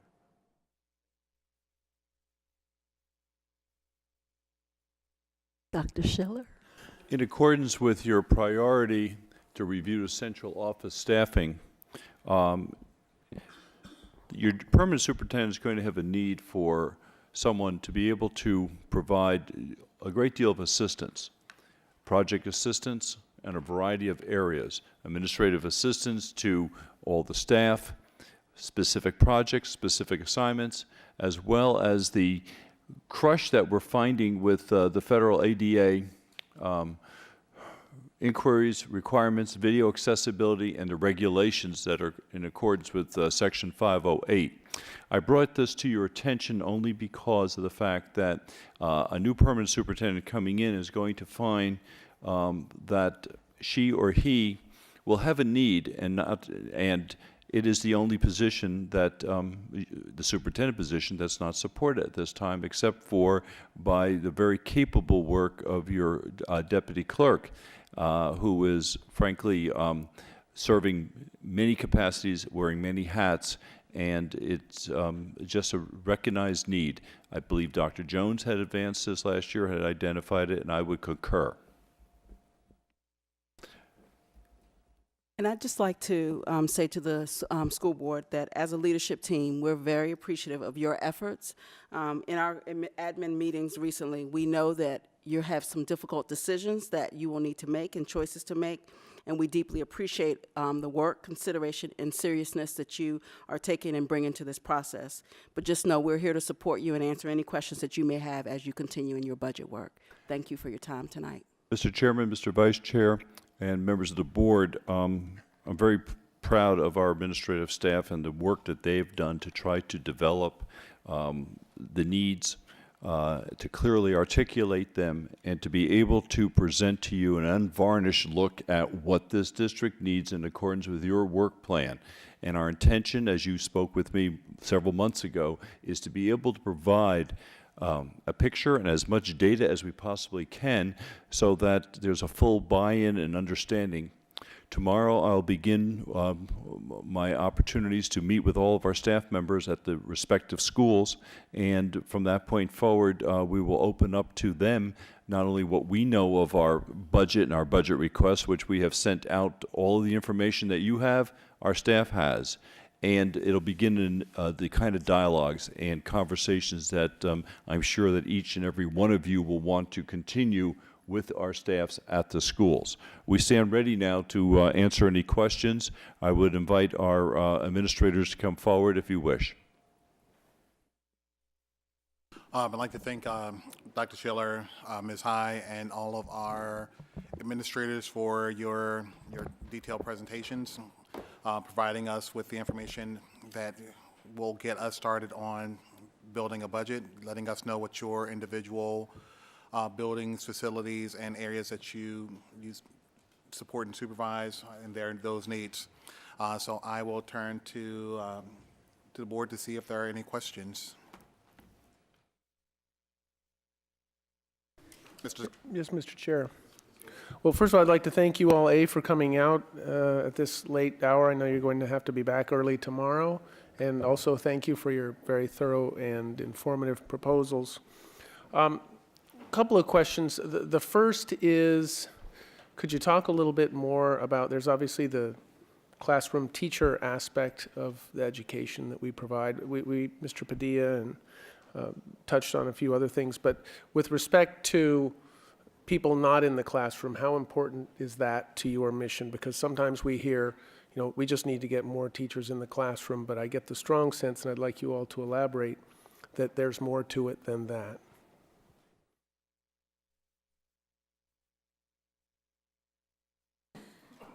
Okay. I think that when we lack the support positions, are you talking about like at central office or at the building level, our coordinators Everywhere. And things like that, those jobs still need done.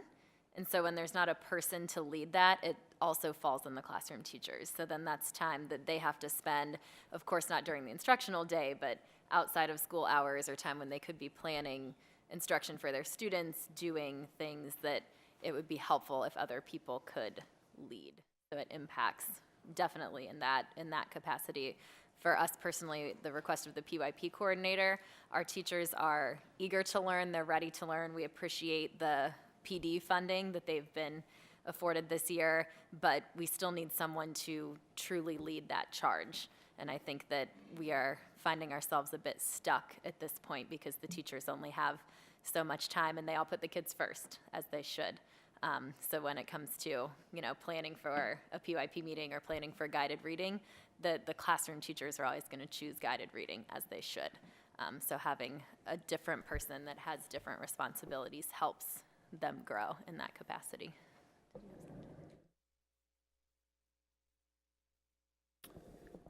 TJ did not request any positions that are not directly related to student services, but I would echo what Mrs. Kelly said. And I would also say that it is it's impossible to separate teachers and support. They are an interdependent relationship. One of the things that comes to mind is the commitment that we have made to technology in this district, not just for technology's sake, but for student instruction and student advancement. And the greatest technology plan that we have, the most fluent and the most vitalized lessons that we can come up with relative to technology are worthless if we do not have a support person to maintain those devices and to help teachers learn how to use them.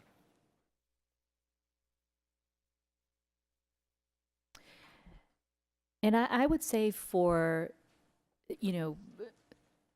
for special education student services, we need additional staff that are not just classroom-based staff, because we're always trying to build the capacity of our teachers in order to better meet the needs of students. And you can't do that with classroom-based individuals. They simply don't have the time. We know that there are challenges with the certs sometimes because they have competing demands. The need to provide information, especially to general education teachers around students with disabilities, we can't expect all of our teachers to know how to work with all of our students. So all of the system-wide support positions or administrative specialist positions are designed to really help the teachers be able to meet the needs of their students and have the skills and knowledge to be able to do so. Also, for special education, we can't expect principals, teachers to be up on all the requirements, the regulatory requirements, guidelines to stay in compliance, and we know that those are critical when we are creating safe learning environments for all students.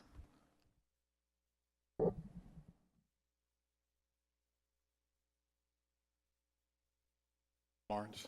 Well, actually, let Aaron go. I've got a series. So. Okay. Ms. Gill? I'm trying to think about how to phrase this in the right way, but if we're choosing between classroom teachers to keep class sizes small, which I'm hearing we actually don't even have the space for those additional classrooms, and additional resources for our ESOL and special needs and other populations, would adding staff outside of the classroom help the classroom teachers if they've got a larger, if there's 24 kids in a class, but we can provide more special education and ESOL resources? Will that take some of the pressure off the teachers in the classroom? I'm trying to weigh all the different things. I don't know if I can, what I can say is the way that I look at it is helping to build the capacity of the teachers to serve those special populations. All general education teachers have varied levels of experience backgrounds with regard to gifted or ESOL or special education. So simply having fewer of them provides some benefits in a lot of areas, but specifically for the area that I'm focused on, I don't believe that that alone would help them gain the knowledge and skills that they need. And I think that both of them are going to lighten the load for the teacher in some way. So it kind of depends, honestly, on the individual class makeup. If a kindergarten teacher has 24 students in their class, but no special education students, no ESOL students, there's still 24 kids in that class. But having an additional special education teacher for a classroom teacher that has 3 or 4 special education students, it's going to greatly help that teacher. So I think that both are helpful in different ways, and it honestly is going to be a tough decision, I think, for you all to make. Having more students is a constant thing, though, and the specialists provide support when needed. Yeah, to answer that, I think that it's very level specific. I know at the high school it's going to be answered much differently than at Mount Daniel, where clearly a para support in the classroom would help tremendously, not so much at the high school. So we'd have to get into the specifics behind what that support looks like at the high school, the class, the makeup, the discipline, in order to be able to better answer that.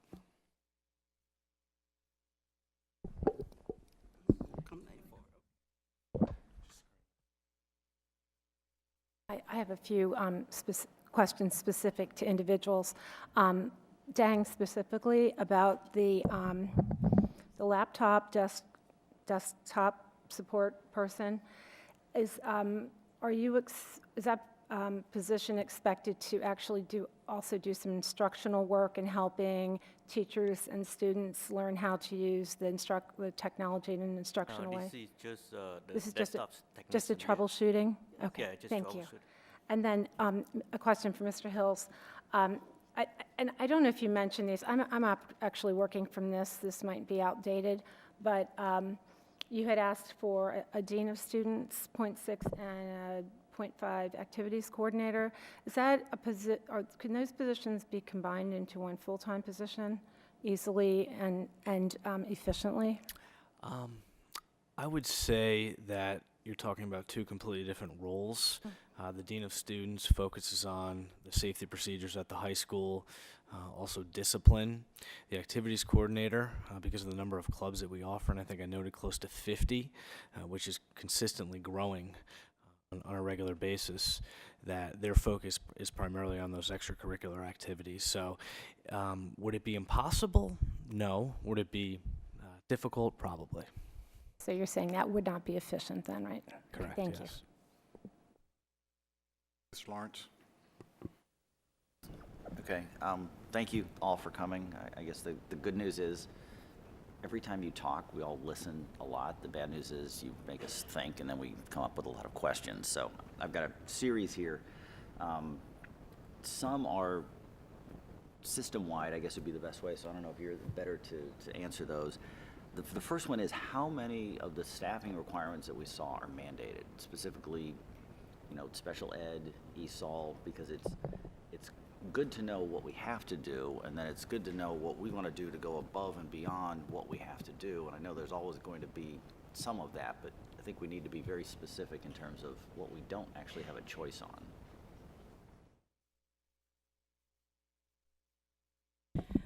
It really depends on what you mean by mandated. Mandated by the Virginia Department of Education, mandated by our school board policies or planning factors. Well, for me, it's mandated by anybody besides us, because that means we don't have a choice. So, yeah, I mean, classroom size, honestly, that's our mandate, and we hold ourselves to it. But when it comes to ESOL, and if you don't have it offhand, just send it. We need to know where we actually have decisions to make, as opposed to saying, okay, this is something we have to do. We have to pay for it. Let's go on and figure out what else we can do, not pretend that, certain positions are optional when they're not. That's my only concern. And as, Falls Church, we typically, or have always, hired above the standards of quality for the Virginia Department of Education. So if we were looking at the criteria for the Virginia Department of Education, there probably aren't very many positions that would be mandated by the state that we fulfill right now, other than potentially some of the special education positions, just because of the students who have needs, and those needs have to be addressed. Right, and I think it's important that we make the point of saying these requests aren't the minimum, they're above the minimum now, and we want to keep doing better. So it's sort of two-sided. One is to say how much we want to do, and the other is to make sure that we all understand, what the bottom line is, and we can't go below. At this point, we did not differentiate purposefully. We anchored it into your work plan. If you looked at the scope of those that have been articulated this evening, you come to recognize that certainly the support positions that have been identified by Mr. Kane and Ms. Hendrickson, et cetera, are not mandated. They are in order to keep the system functioning at a high level capacity. If you're looking at the classroom teachers, with the exception of some of the specialized teachers who are dealing with special populations, they are not mandated, but they are part of your priorities. So what we will do is break this down for you and try to attach to each of the positions the relationship to, again, we saw the priorities, but to what extent there is verse that speaks to it through IDEA. Okay, and obviously there are some standards that we're working with regard to the load that a specialist, speech pathologist, behavioralist, and others are possibly able to serve a number of students in an effective capacity. But we'll get this broken down for you specifically back to you. Okay, thank you. One other question for at least all the principals is, explain for the public how you arrived at the numbers. One of the reasons Justin and I had pushed for all of you to come here is we wanted people to hear more directly, because there's the myth that, you know, big bad central office was telling you all what to do and not listening to you. But I also want to make it clear, how did you get to your decisions? In other words, how did you involve the teachers? And it doesn't have to be detailed, but it wasn't just you sitting down in your office, Aaron, and one day thinking, I need this, and then sending it out. If you could just give a, you know, a rough thumbnail as to how you reached out and how you dealt with, you know, everybody in your buildings. And anybody who's not a principal, if you want to answer that too, that's fine, but I'm just thinking offhand, that's the easiest. I can speak to the high school. At the high school, we value our leadership team, and that would include our department leaders as well as our CERTs. So one of the things I've done is I've met with them individually, asked them for some of their needs, particularly with the projected enrollments. Now, the timing of it is a little awkward because we don't actually receive course registrations and requests until the middle of February, but based on the previous 2 or 3 years, we're able to have a general prediction of what those numbers are going to look like. So I definitely include the leadership team as far as these conversations are concerned. It helps us kind of derive at some of the numbers, the needs. Obviously, all of this was based on the planning factors, the priorities from the board, but it's also important to make sure that we're meeting with the teachers and listening to some of their needs and what we have seen transpired over the past few years. It's all about meeting the individual needs of the students, and I think that in order to maintain that, the quality of education that you know we give here at Falls Church City, I think our teachers speak to what they need and we listen, and that's kind of how we work through things at the high school. You started how long ago? We started this process back in October, the beginning of October, having these meetings. Yeah, no, I just want to make it clear, and everybody else can answer, that this started a while ago. It involved lots of people, and it came down to this. It wasn't just started with this, ended with this, and here we are.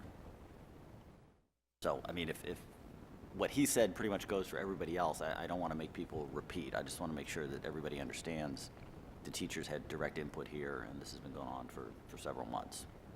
I will just add, at the middle school, the 3 positions that we are requesting, we actually had a need for them last year, but we recognized that we had a greater need for a SPED position. And so we kind of tabled that and went with what we actually, you know, really, really needed. And what we noticed over the course of last year is that having the person working in that capacity, what we're asking this year, had we been able to have that person in place, things would have been a lot easier. We were able to collect more information to provide for you as to the need now. So we've kind of gone through a year of this would have been nice to have. You know, now we really need to have that person. So it's nothing new. How hard would it be to identify any positions that people are coming back for, saying, you know, we didn't get it last year, but we're asking for it again this year? Because I think that would be instructive. We could differentiate. I think something to add just briefly, our format was similar to both schools, but we also spoke to each other as principals a lot more this year than we perhaps have in the past. Like, we made sure that we talked about our requests for shared positions at Mount Daniel and TJ. For our special education requests, I made sure I spoke with Liz and even visited the preschool to see some of the students that would be coming up, to make sure we kind of did our due diligence for things that were outside of strictly planning factors or what we're seeing in the building. Okay. Your question, Mr. Lawrence, I think is an acutely important one, because fundamentally I think what you're asking is, how do we know that the needs that have been presented tonight are really needs? How do we, and that's the bottom line issue. In my view, I would echo everything that my colleagues have said, but I'd also add one more thing. There is a qualitative aspect to this and a quantitative aspect to this. In other words, we can look at our ESOL population, just at TJ, and I can tell you that the numbers tell me that there are roughly 93 or so of those kids, and the numbers tell me that I have 2 teachers and a teacher assistant. That's the quantitative part. But I will tell you from the bottom of my heart, I also believe that there is a critical qualitative component to this. I look at those kids, we listen to those kids. We have 2 children at TJ that are just remarkable kids, and they come to us every day with smiles on their faces. And the only reason that I bring this up is that those children are from Syria. I do not need a number to tell me that there is a moral imperative to serve those children. That does not mean that this board should be making decisions based on just flippant emotions, but that's real. There is a qualitative element to, I think, many of the things that you've heard tonight, and that should not be dismissed. No, absolutely. Okay, now down to specifics, and since, Paul, you're talking, I'll just start with you. You said if we see any enrollment increases at all, you'll need more for Encore as 3rd grade moves into 4th grade. When you say any enrollment increases at all, that is on top of what the projections already were for another 90 students system-wide, right? You're not talking if you get any more over where you are right now, it's increases over what you already expect, right? That is correct, yes, sir. Okay, all right. Sorry, it's just when you said any increase at all, I just wanted to make sure. A question, I don't know, Aaron, it might be for you or Sevi, about you said if you get the enrollment increases, you're going to need a couple more trailers because you're not going to have classrooms, and they'd be $20,000 each. I guess my question is, part of the Mount Daniel deal was they had to provide trailers for our students. So why would we have to pay for trailers for our students? If it's a larger number than we had projected, they're still there, and aren't they required under the maximum guaranteed price to provide space for them? I'm trying to figure out why we would have to pay anything for that. Well, oops, this thing on. There we go. The project has been on hold for a year. Our enrollment has grown. Yeah, but I'm painfully aware. I mean, so obviously our enrollment has grown. What was negotiated 2 years ago with them, we didn't know where we are going to stand now. So Aaron has come to us with, the added request for additional trailers. So we've given the cost, and talking to Mr. Kimball, where would we get that extra money? We just don't know. We don't know if the rebidding of the project, which should be coming in any time now, is going to be higher or lower. Maybe we'll have some savings. We don't know yet. Or all these extra expenses for the extra trailer. And Aaron said 20,000. It may be 20,000. That's just sort of a ballpark. We don't know what all the other things that are associated with hooking it up to water and electric and everything else that comes with that. But all that extra money is going to have to be absorbed out of our operating budget or added or asked for another increase. So, for me, I don't know where we even come up with the extra money. I don't know how. For her, it's a little different. She has to Yeah, well, my question isn't where do we come up with the money. It's more why do we have to, and it might be something for Trish to look into, because we didn't give them a specific figure saying we're only going to have this many kids. I would assume it was you have to take whatever the number of kids are and you have to make accommodations for them. So if somebody could just look into it, it may be because it took so long, we had to go out and rebid, that this is one of those things where we're just going to have an extra cost that we wouldn't have had if we didn't have the delay. But the construction company should be providing those trailers. So I'm just trying to figure out why it would cost us anything. It's not why is it 20 as opposed to 15. It's why is it 20 as opposed to 0. So, and it just goes back to the original contract negotiations with them. So we'd have to go back and look at that and see if there's any wiggle room in there for that kind of thing. But anyway, that's just something that I thought that's $40,000 we shouldn't have to spend. I will say, in addition to that, it's not to say we won't have any spaces, but the spaces are accounted for in our art trailer, our library trailer.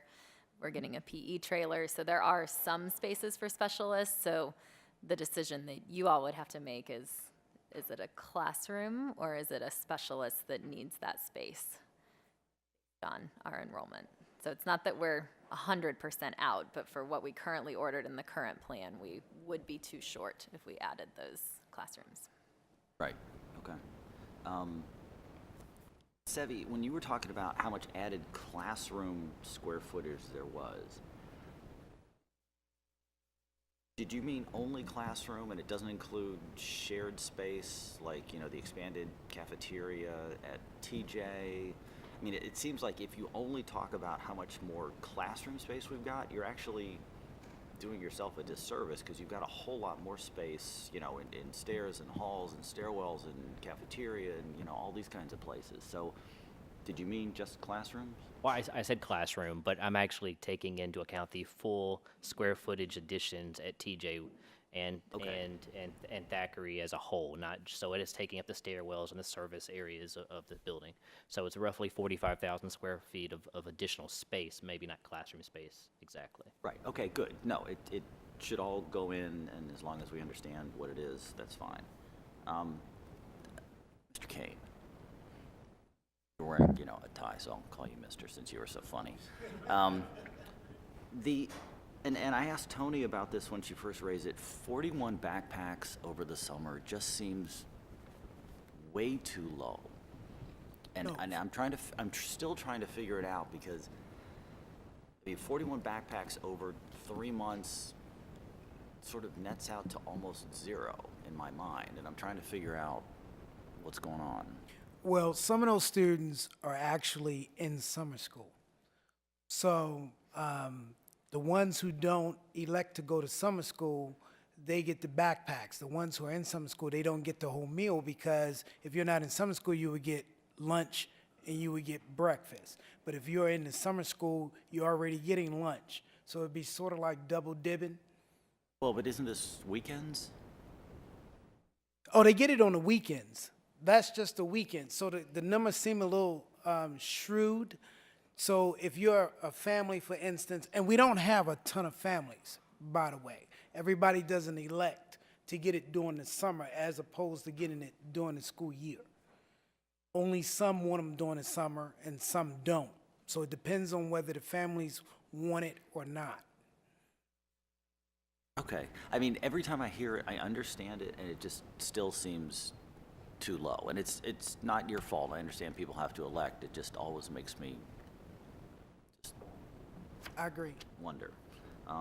We give them what they ask for. You know? I know, and I'm just trying to figure out, you know, it's like when we changed how people are able to qualify for free and reduced lunches by, you know, tying us to Hawaii and Alaska rather than anything else around Right. us, trying to make it So last more. summer, we only had one family that wanted it for the summer. For last summer, we only had one family. But during the school year, we have more families. Okay, I mean, should we be doing more to make sure people know what is available over the summer? I know you can't make people take it, but I call the families personally, and I ask the parents, and they'll tell me, no, I don't need it for the summer. Or, I don't want it for the summer. So you only have one, or maybe the kids are going away for the summer. I don't know. right. Okay, all right. I mean, if you're calling them personally, there's not much more you can do, so, all right. And the last one is for Nancy. I'm just wondering, where do we stand on the bus cameras? Because I know they were obviously off for a year.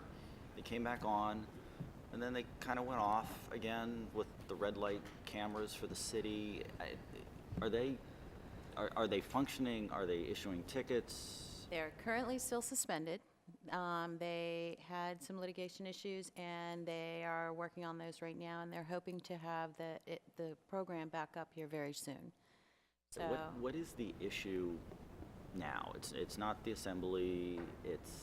right, it has to do with the summons that goes out, and it and the wording of it. One of the local judges shot down the summons, saying it didn't give people enough notice in order to appear in court, so the city attorney is working through that process for both the red light cameras and for the stop cameras, and I've been working with her to make sure that the summons are going to be corrected, so the notice that goes out is legally sufficient, so that it complies with the law, essentially. Okay. All right, and sorry, I lied. I have one more. Can I? Okay. Sorry, for you, Hunter. When you had your slide up that talked about a step increase, a 1%, a 2%, what happened to the fourth year of the catch-up? Since in theory, this should be our fourth year, and you didn't really talk about it, I just want people to know you know, are we all caught up? Do we do it in 3 years, or where do we stand?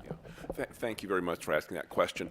You know, as I had mentioned, you know, there is much more granular, detailed information that we're provided in terms of handouts.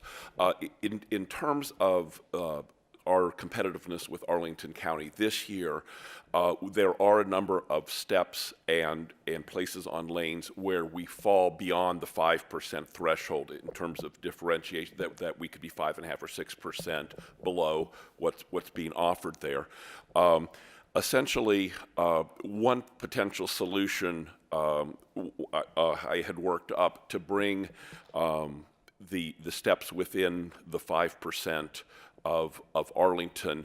There would be a price tag of about $45,000 to $50,000 as yet another scale tweak or scale adjustment to the professional salary scales above and beyond everything else to address those competitiveness issues. But you're absolutely right. It's one of these things that we monitor every single year to see kind of where we're falling out, and then what are the different ways that we can possibly address this.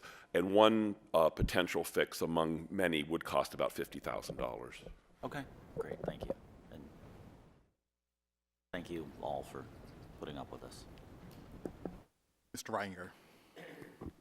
Thank you very much, Mr. Chairman. I'd like to start off by offering my congratulations to Mr. Harris.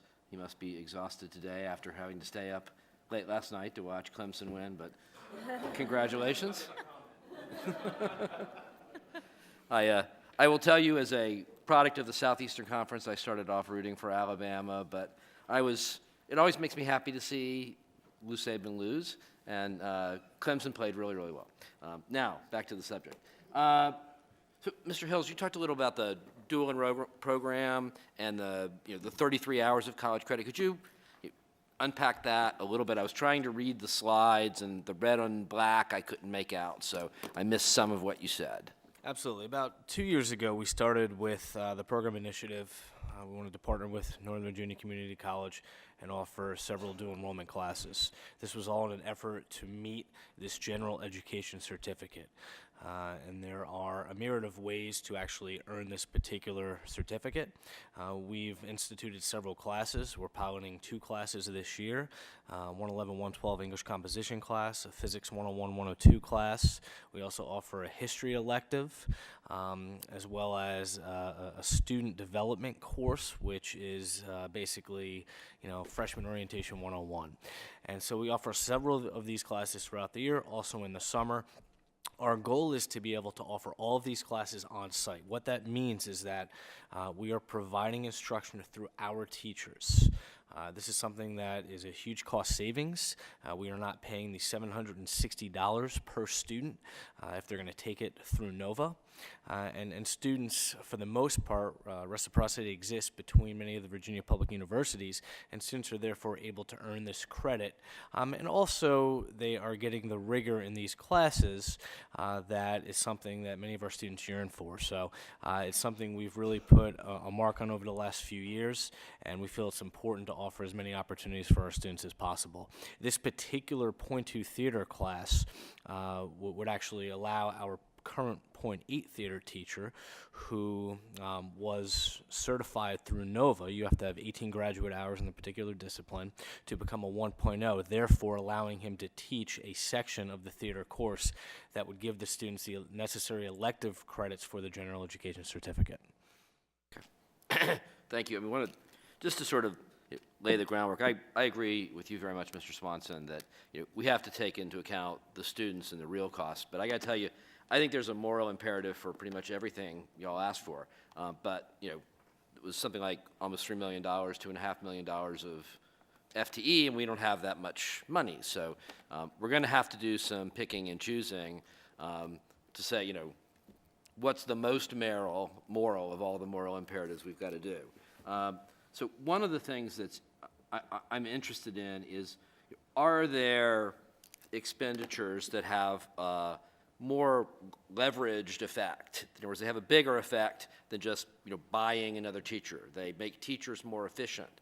Are there ways to spend money more effectively? For example, I think about getting additional custodial staff, because it's really a terrible waste of money and teachers' time to have professional educators with doctor's or master's degrees cleaning up classrooms. That's what custodial staff is for.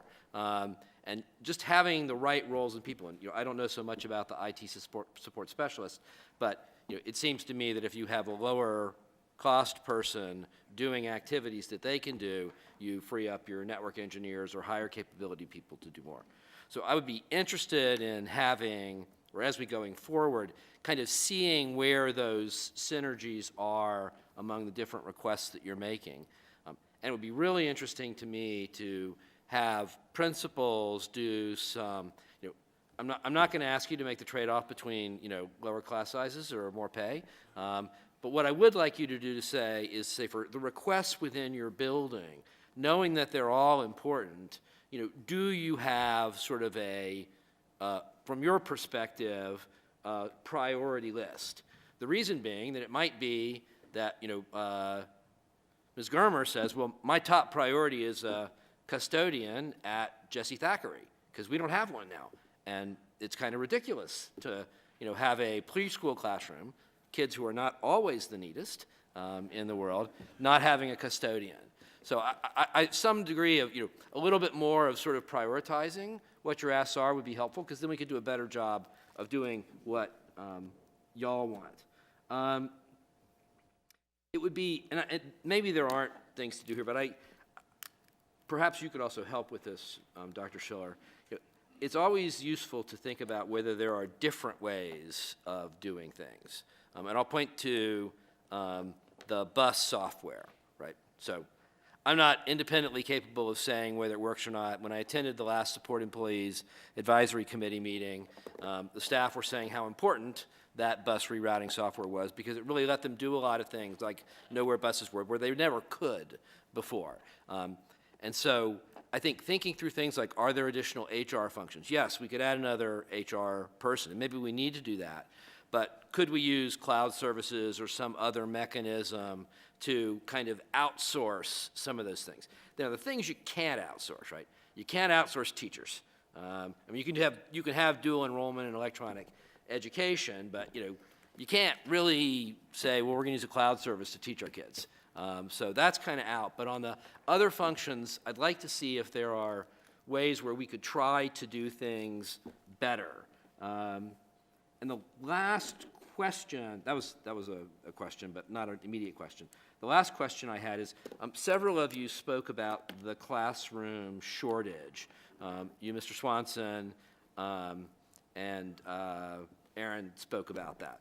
I want to make sure that the classroom shortage, not looking 5 years out, because all bets are off in 2020, I know that, but for after the Mount Daniel construction is done, and we are able to move second grade to Mount Daniel for at least a year or two, we're not going to be in that classroom shortage situation, right? That's a maybe next fiscal year or school year difficulty, as opposed to something the year or the year after. Okay. Thank you. It was hugely helpful to have all of you. I would like to get a copy of the slides if I could, and if anyone sort of prepared narratives that they were reading from that have more detail than the slides, there's a lot more. I've got the detailed data here, but there's a lot more context in what you said and weighing, and I'd love to be able, I'm a reading learner as more than I am a hearing learner, so it would be good for me to sort of look through that. And again, thank you all. I really appreciate the time. Any additional, Ms. Ward? This is sort of an unfair question because it doesn't have to do with staff, but while I have you all here, I'd like to ask a question about supplies. And I know last year we had to cut the supply budget, and I understand that there may be supply shortages at all the schools. Could you confirm or deny that if you have knowledge right now, please? Thank you. Yes, we are definitely feeling the impact. Just a quick clarification, when you talk about supplies, are you also talking about cutting publications and things of that nature, or just specifically about classroom supplies? Just any supplies that you need on a daily basis to function properly and well. Thank you. Absolutely, absolutely. We're feeling it at the high school. We will be detailing this next week for you, school by school, as well, because I think that's an area that cannot be overlooked, as well as what we've put together for us is we've done an analysis of the impact of last year's cutbacks. We'll have that for you for Tuesday night.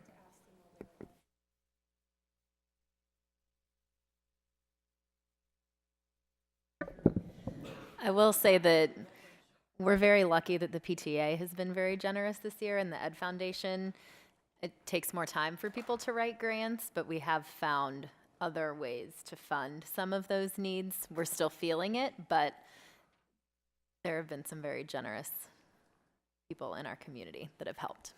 That's a really good point, Ms. Kelly. I think that I've received several requests, many of whom from our VPA department, asking for expensive equipment. I have not said yes or no, and somehow the Ed Foundation was able to step in and provide those resources, which has been a tremendous help for us at the high school. So thank you for that. Mr. Castillo? Just a couple of questions. First of all, Mr. Kimball, the lag in terms of getting state funding on a per student basis based on enrollment growth, is there any way to capture that sooner? Can we call up Virginia and say we had more students enroll? Could we have some more money, or is it necessarily a lag? Good question. Actually, there's not a lag. At the beginning of the year, we start receiving state funds based on information both that we provide the state, and they actually use data that they get from the Weldon Cooper Center as well to direct funds to the localities. The first test or litmus test of that is the September 30th, the fall membership number. And if that comes in differently, the state will adjust the state aid at that point. And then on at the end of March 31, the average daily membership is the final number that the state determines state revenue on. And then at that point, they do a shore up between what we've received, what we should have received, and then give us what the balance of what we need to receive for the remainder of the year. So it's not that we are necessarily losing out, but that the state revenue per student does shift slightly twice a year. Okay, great, thank you. I guess I would ask one question with respect to relocatables/trailers. There's the possibility they may be needed at Mount Daniel and paid for by somebody. I don't know whether that's a CIP item. Ultimately, I could see there would be a purpose for relocatables in many areas over the next few years, and should we think about that? I just throw that out. Couple of other questions. The first is, I think, Mr. Swanson, you mentioned technology. I have heard some voices in the community saying the technology budget could fund 3 teachers, and so maybe we should fund 3 FTEs instead of continuing with our technology program. There's been some discussion about the effect of technology. Can technology increase the effectiveness of teachers such that it's something of a force multiplier? What are your feelings about the relationship of technology and teaching effectiveness?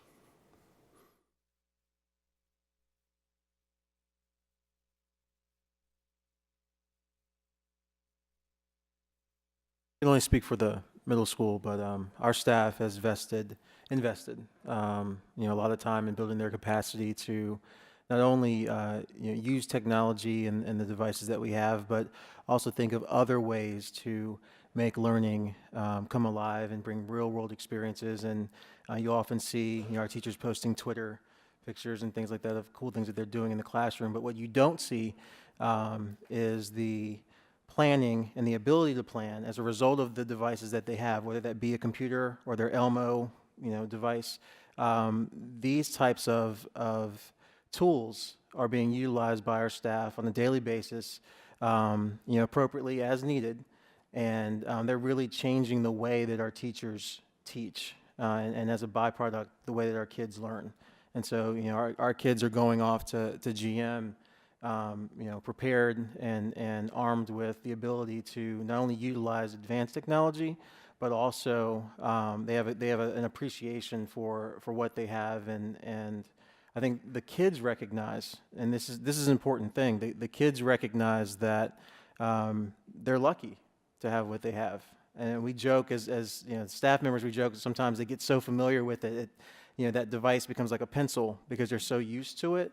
But from what I've seen at the middle school, that's not really a bad thing because they're so comfortable with it, and they recognize this is something that's helping them, you know, access the curriculum.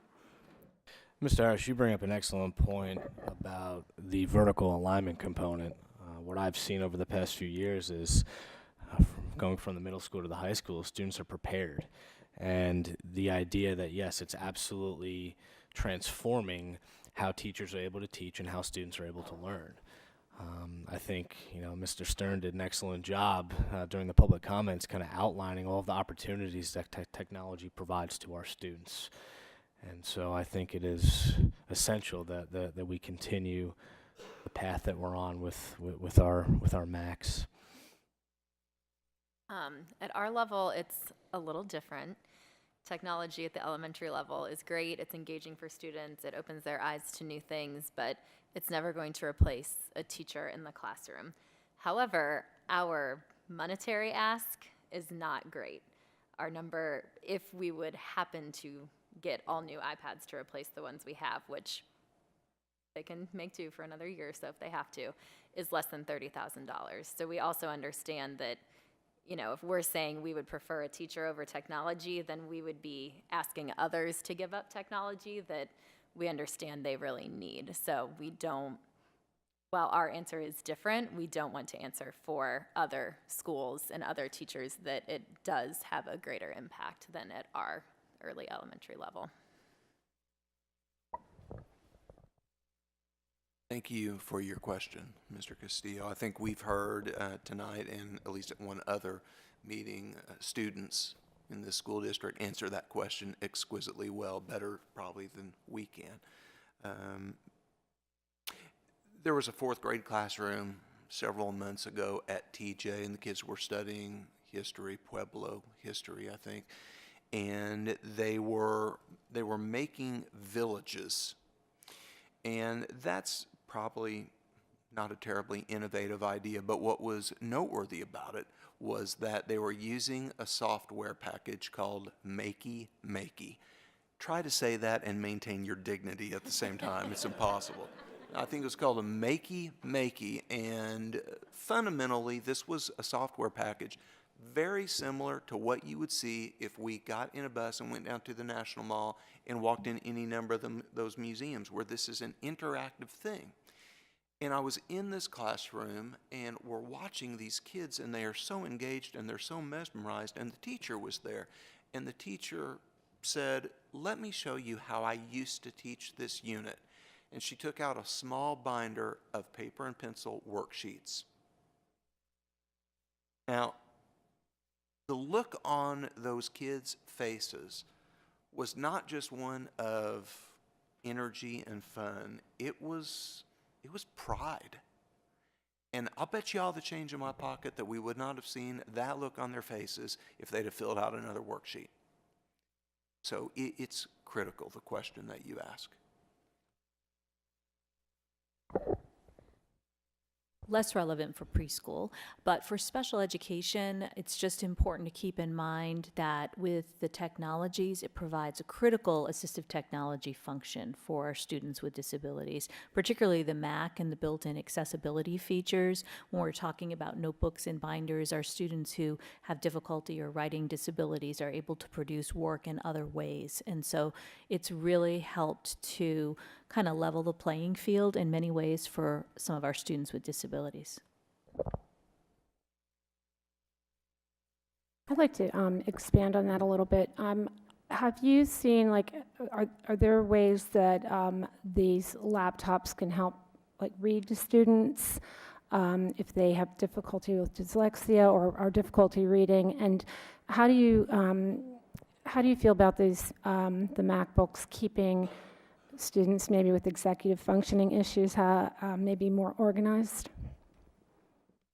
Yes, the MacBooks have a lot of accessibility features, and we also have purchased some additional software programs that are used with those for students who need, say, word prediction software. So we have system-wide licenses or school-based licenses, and those types of programs are not specifically listed by name, but are included in students' IEPs.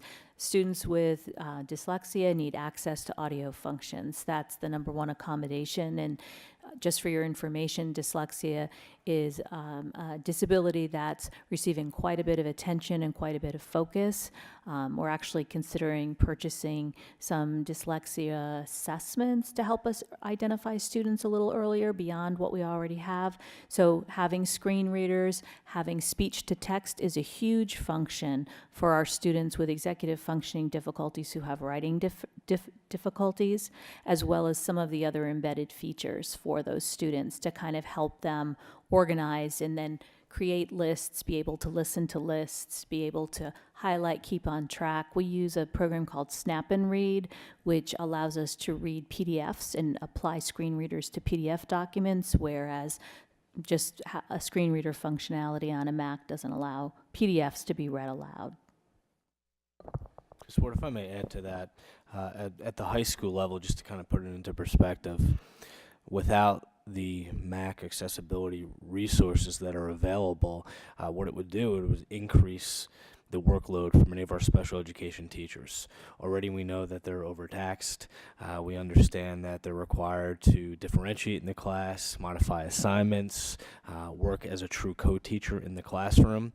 And all of these duties would be near impossible to complete and do in a manner that we hold so dear at Falls Church City Schools. So I think that asking them to do many of the features that the Mac offers would change the instruction level, particularly at the high school and many of the co-taught inclusive classes.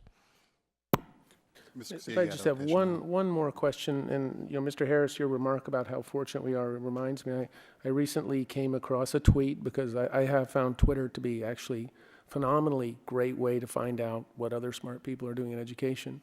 There was a school board in Iowa that retweeted something that a teacher expressed gratitude that they have now 1 Chromebook for every 2 students that's rolling out. And that's great, but as we've heard, what we've accomplished, I think, is phenomenal, and I think that's a sign of how fortunate we are.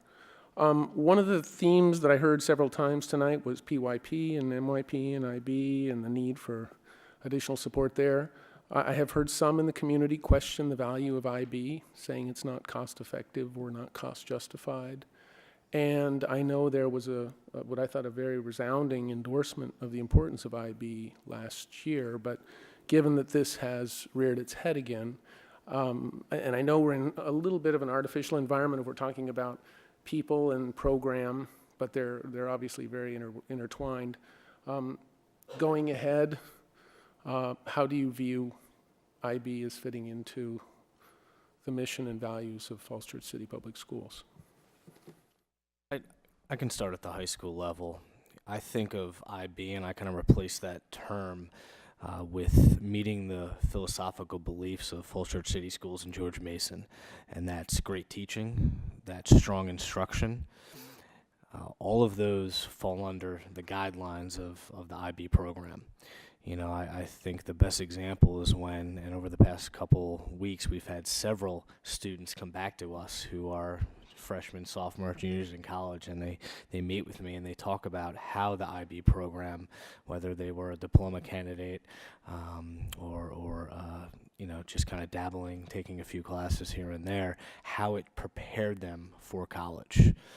Not just for the workload, but the level of questioning, the type of assignments that they're being asked to do.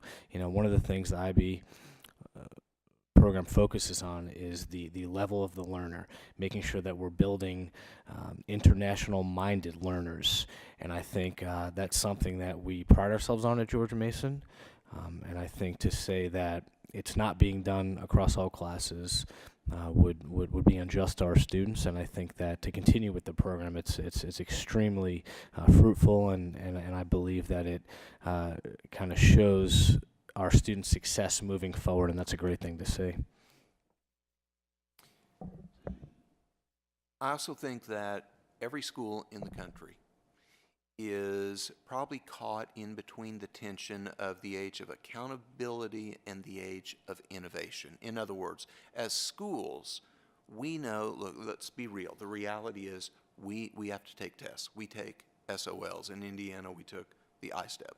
So there's a drive to post numbers. That's a political reality, and there's some virtue to that as well. It's very easy for schools to get pulled into that gravitational pull of making learning nothing more than test-taking strategies and rote memorization.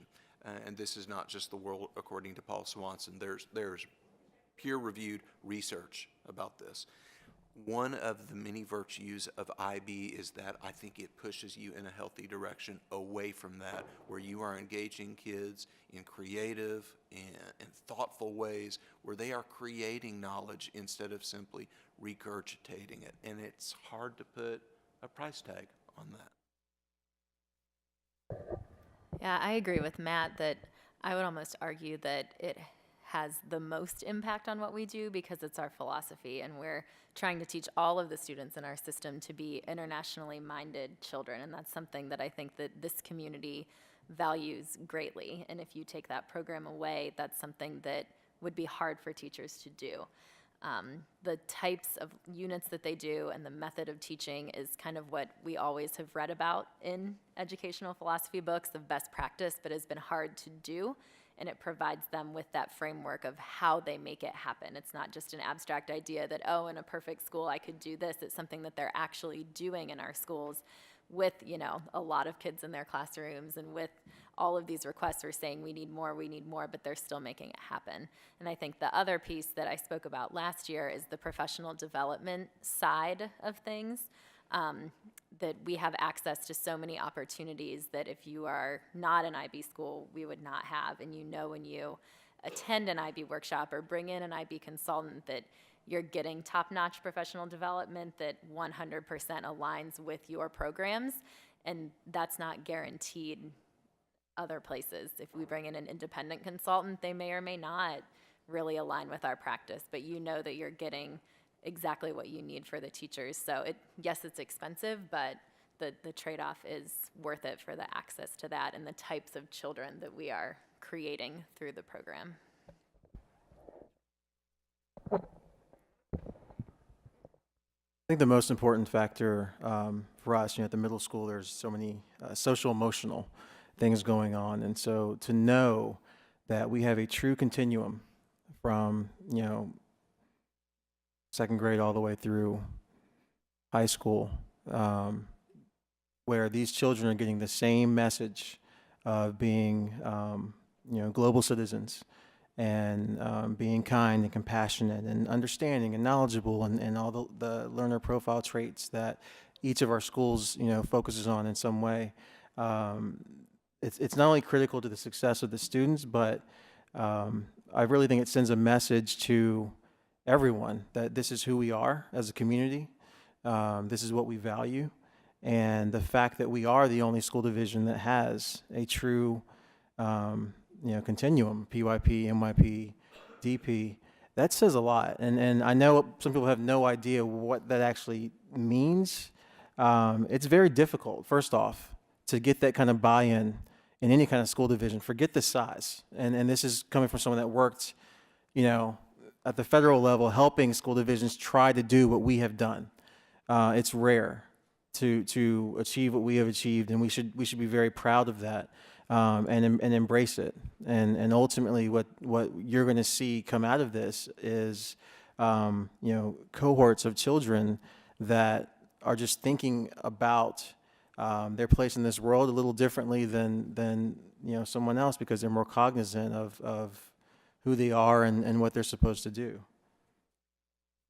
Well, I thank you for all your hard work on explaining this. I will tell you, I've had arguments under my own roof with certain George Mason students who say IB is just about GT, it's this and that and the other thing. I think there is a lot of messaging that has to be done to explain this is for everybody in the division, and it is transformative in how you approach education. It makes for lifelong learners.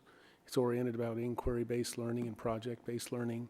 And so, just please keep the discussions, I don't want to say use cases because that sounds so antiseptic, but keep getting the word out, and thank you.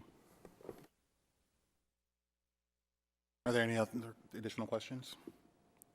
In the interest of time, I will forward mine to Ms. High or Dr. Schiller and to get to you all to get some answers. But you all have been up a very long day already, so I will, if there are no other questions for you all, thank you all for giving us a lot of great information tonight to start this process. We're definitely making the effort to be a bottom up. You are the folks on the ground who know what's going on in each building and what each building needs, as well as in the different departments. And I think that's a great way for us to get this process started, to be more transparent and involve you as we move forward with this process. But I want to thank you all for being here tonight. I'd like to thank you all, too. Yes, It wasn't that long ago when I remember you all sitting in front of us and to the late hours presenting your technology presentation. So I thank you all. I know it's a long day, and I know you're away from your families and children, and so thank you again, because it's been really, really helpful, at least for me, and I'm sure for my colleagues as well. Mr. Chair, may I suggest this is kind of like a family Thanksgiving. It happens rarely. We have a new board. We have all these great leaders here. Perhaps if Mr. Brett brought his camera, we Why could not? take a quick picture. Come on around, let's do it.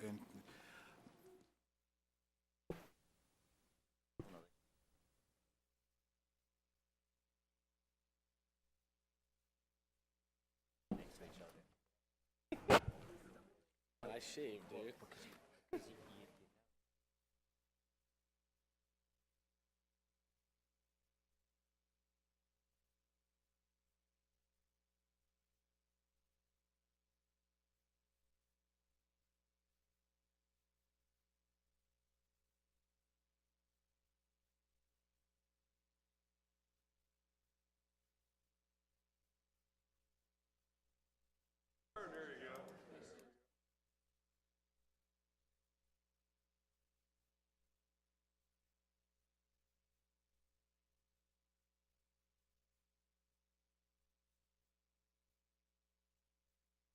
Thank you all very much. I'm at. Good luck with that CIP stuff. I'm not part of it. I'm here to support you all.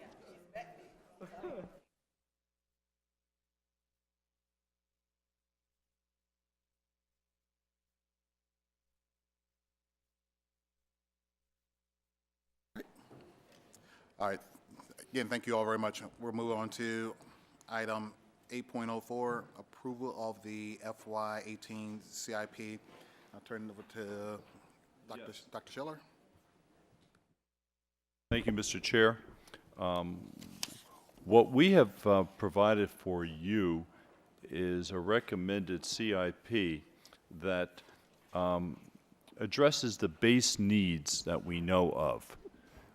Our thinking is the fact that, as I shared with you in our memos, that we may have a solution to work through on the roof issues at George Mason that will nicely dovetail into the longer-term planning of a new facility, so that we can assure the safety and the functionality of that roof without investing as much money as first thought that would maybe then be no longer needed. So we don't have all the details worked through.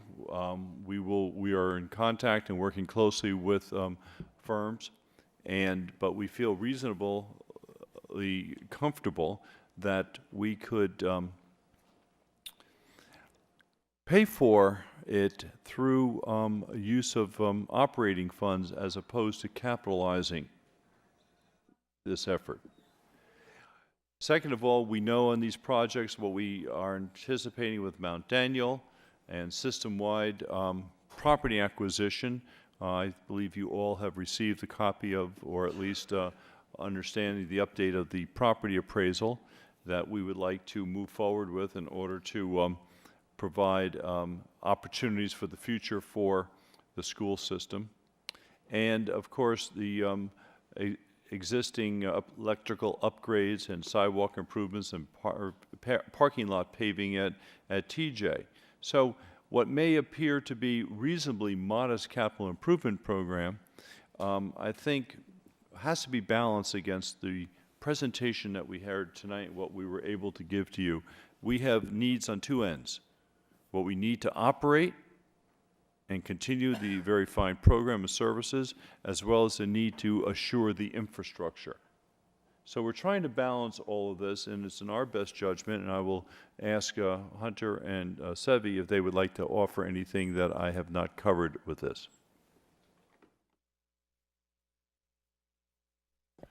I would just like to first offer my thanks to Sevi Padilla for reaching out, talking to colleagues, and identifying some really effective and apparently cost-effective solutions to our problem, at least in the short term, while decisions are made about the high school. One of the things, now that the price tag ostensibly has dropped significantly, and that we're getting into an initial fix of the roof and then an annual maintenance contract thereafter for up to, say, 4 to 5 years, it really, that sort of a project would fall out of the realm, especially the maintenance contract piece of the capital budget. And I believe we'd provided information to the board that in the current year's budget, we did include funds for building projects for maintenance that we know we're going to have to do, whether it's windows, roofs, paving, these sorts of things. And we currently have a balance there of $60,000, which could be used to support this roof maintenance repair issue. And as you can see by the mid-year budget report, we do anticipate about $160,000 to the good at the end of the year, and perhaps part of these funds could be directed towards this project as well. But Sevi's work and digging, I think, has really paid off and has bought us some more time in terms of this capital budget.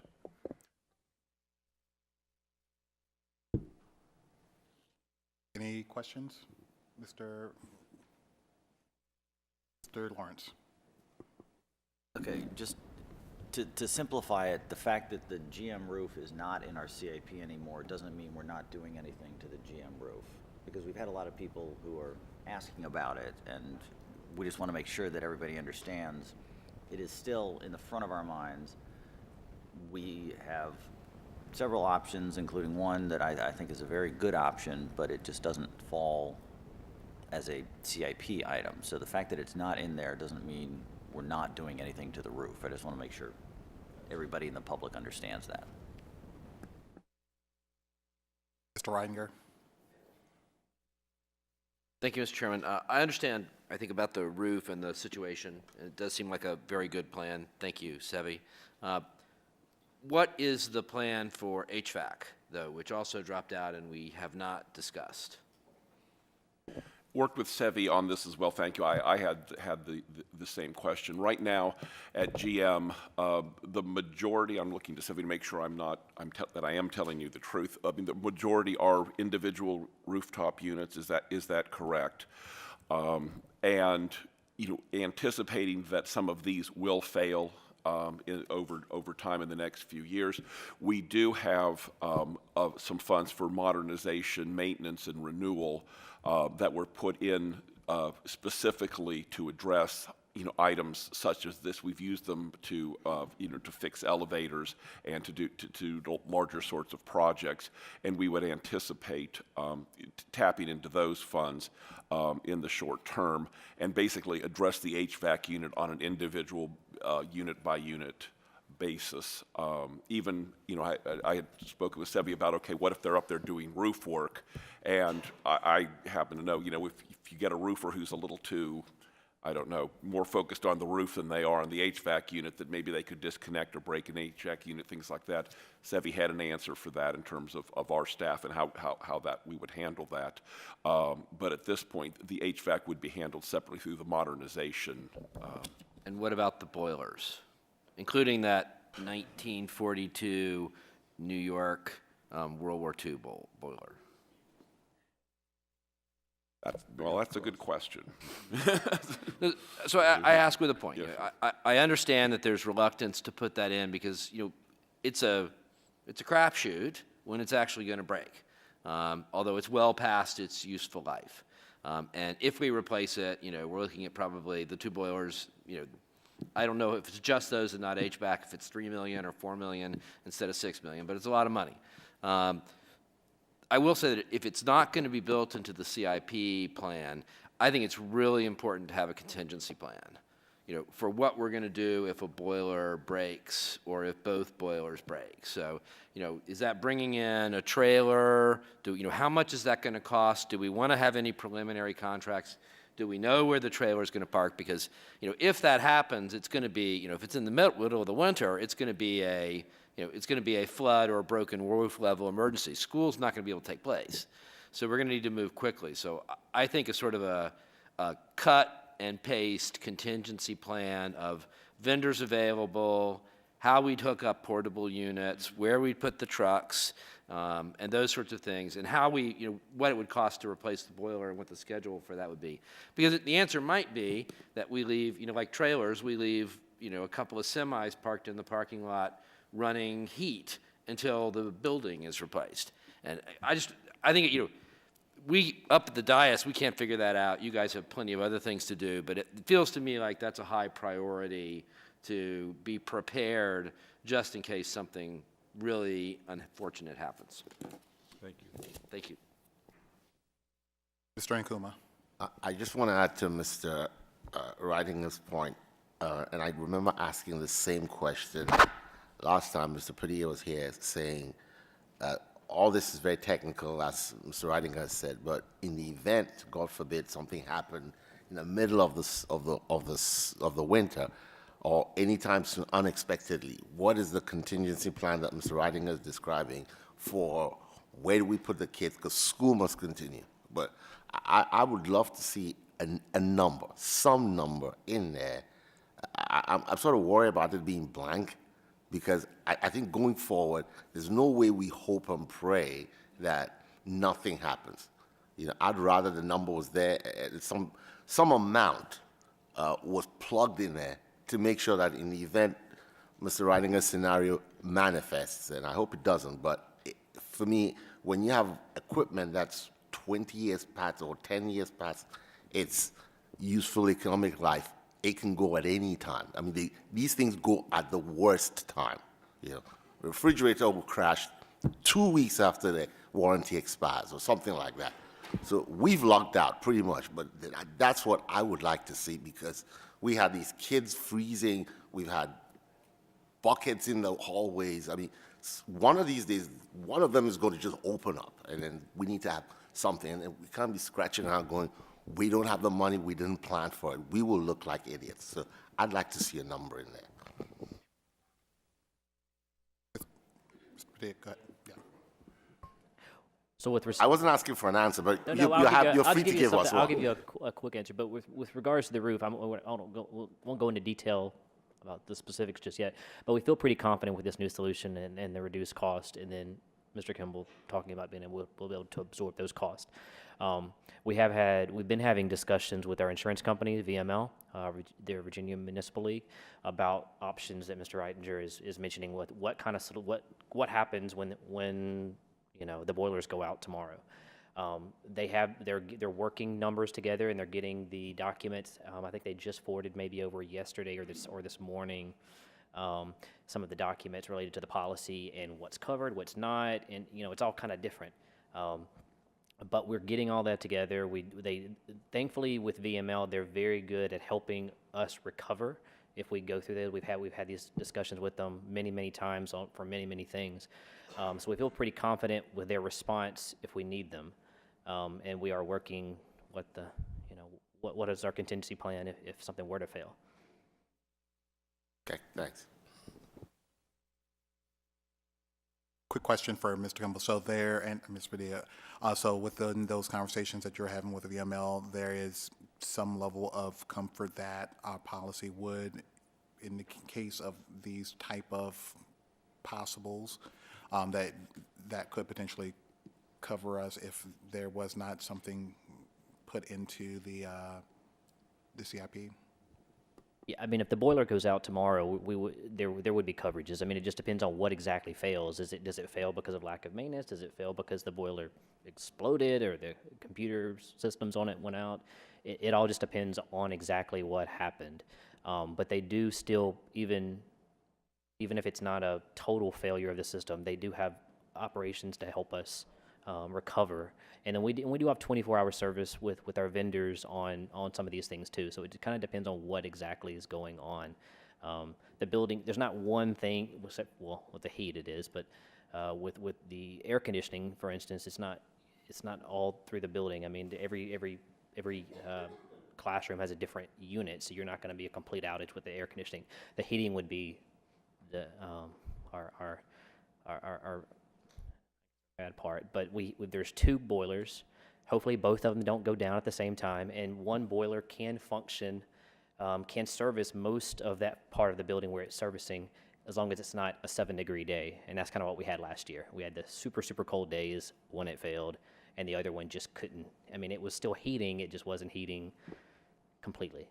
So in short, we're working on the contingency plans, but you can't plan for everything, and it just depends on the services that VML and our vendors can help us with. And I think it's also at this point, since we're discussing the CIP budget, to differentiate between CIP sorts of items like the boilers broke, we have to replace the boilers CIP item, versus immediate operating issues. The boilers broke, we have no heat in the building, we need to get heat in the building, which is an operating issue, not a CIP issue, to which we would turn to our insurance companies, to our contingencies, and to be perfectly honest, probably to the city and say, look, we need an emergency budget amendment. Just a quick. Then, in direct response to that, I don't dispute any of that. I just say it would be helpful, I think, for me and maybe Mr. Ancuma and others to sort of have like a 1 page of bullet points for what you would do, what the order of battle would be in the event of a failure, so the board can be satisfied we've got it covered. And nothing more than what you've sort of described here. We'd see if one boiler would work. If it wouldn't, we'd contact the insurance company. These are the vendors, or there's a set of vendors that we know. We just would like to sort of see because it's an existential issue with one high school. Maybe in Fairfax County, they wouldn't care about this. But we do, because it's one high school and it's all our kids. So. Well, and it's an existential issue until it happens, in which case it becomes a very real issue. Well, no, I meant really, it's an existence issue. Yes, sorry. right. Not the Jean-Paul Sartre kind. I just wanted to bring up, the subject came up with respect to the 6 trailers that were decommissioned, as well as the possible need for additional classroom space at TJ. And I know these trailers are relocatable, kind of, but once they're in place, they're somewhat difficult to move. But would it behoove us to build some amount of additional relocatable capacity into the CIP starting now, given that if it's not this, we could probably use it next year, and if not, we'll probably need it the year after that. And do we want to backload that, or do we want to consider addressing that now? And I don't know the answer to that.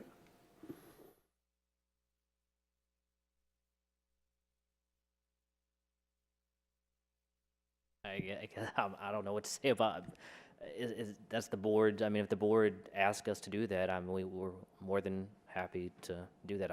Getting the numbers for trailers is relatively easy, being that we've done that recently, and we're gearing up with Grundley Construction at Mount Daniel, so we can get those numbers. Just depend on if you guys actually want that in there, or if we want to pull it off. Mr. Reitinger.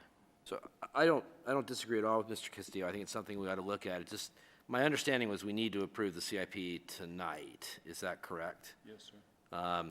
And so I don't know if we've got the data to put that in. At least, I think the concern you raise is a very good one. I also think it would behoove us to look at the question of, is the set of requirements for relocatables as we get things done over the next few years going to make it, as you suggest, financial sense to buy some in advance? I just don't think we've got the data to put that in the CIP plan right now. And to the extent that we need them for Mount Daniel, I assume that the expenditure would be covered under the existing Mount Daniel bond as a cost of construction. But something else raised by Mr. Castillo's question is, it might be worth thinking through if we do need additional relocatables that we have to pay for, if we can do that in a way so that we can continue to have possession of them and move them and use them for future needs, rather than just giving them back to the contractor, if that's not a financially wise thing to do. But the ones that we're getting from Mount Daniel won't. I mean, they're a lease. They're not ours to own. If we wanted to own them in that price that we talked earlier, that $20,000, that's the leased price. We would not own those trailers for those price. Understood. So if we wanted to do that, we could. All I'd say is, it's worth, although not critical for the CIP tonight, to look at the question. The strategy of what if we had relocatables that we could actually relocate to where we need them. I mean, it's the reverse of the bus situation, right? We saved money, or at least capital expenditures, by going to leasing buses. Does it make sense to lease trailers, or do you want to purchase them? And there's no set answer for that. It depends on the facts.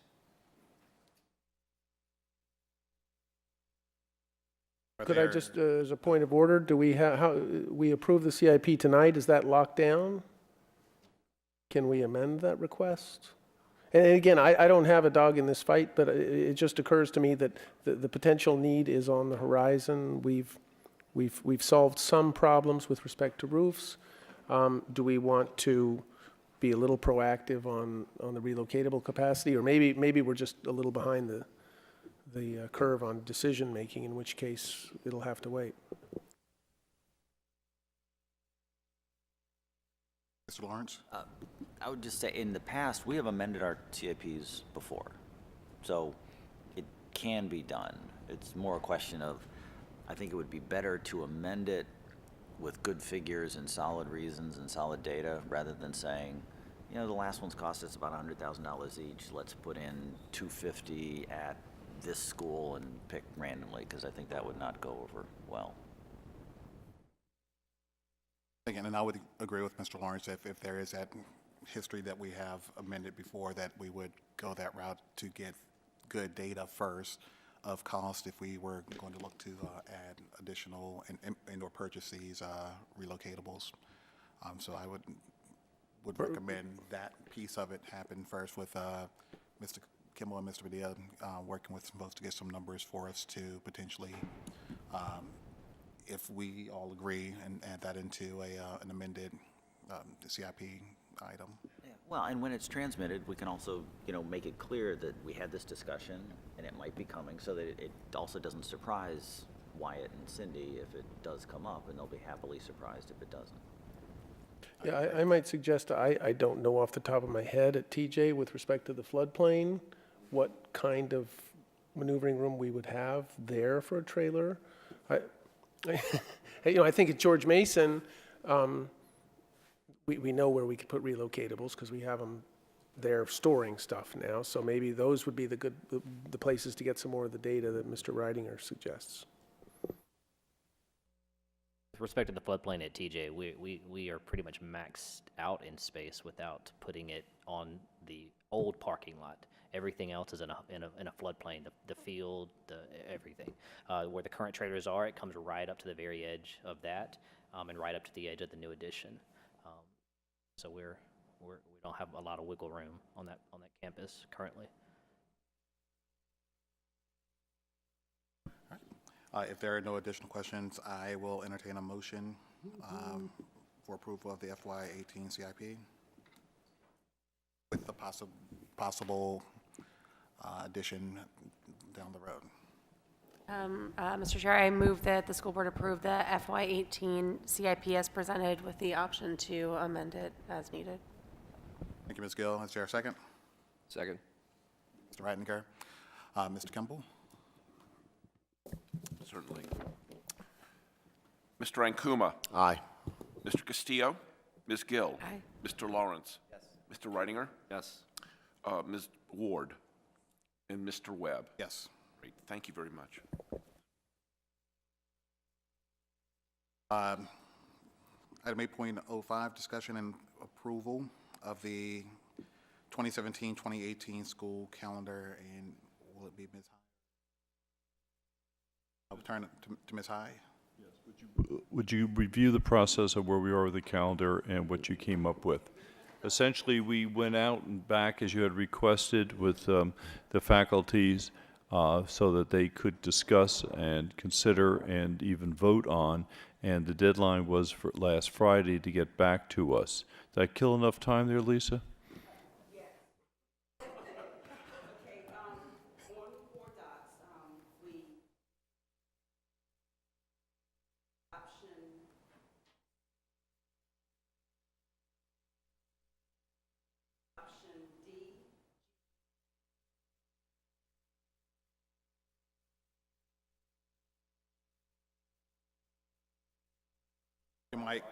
Mike.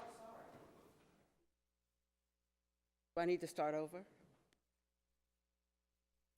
C, MEH had that as their first choice.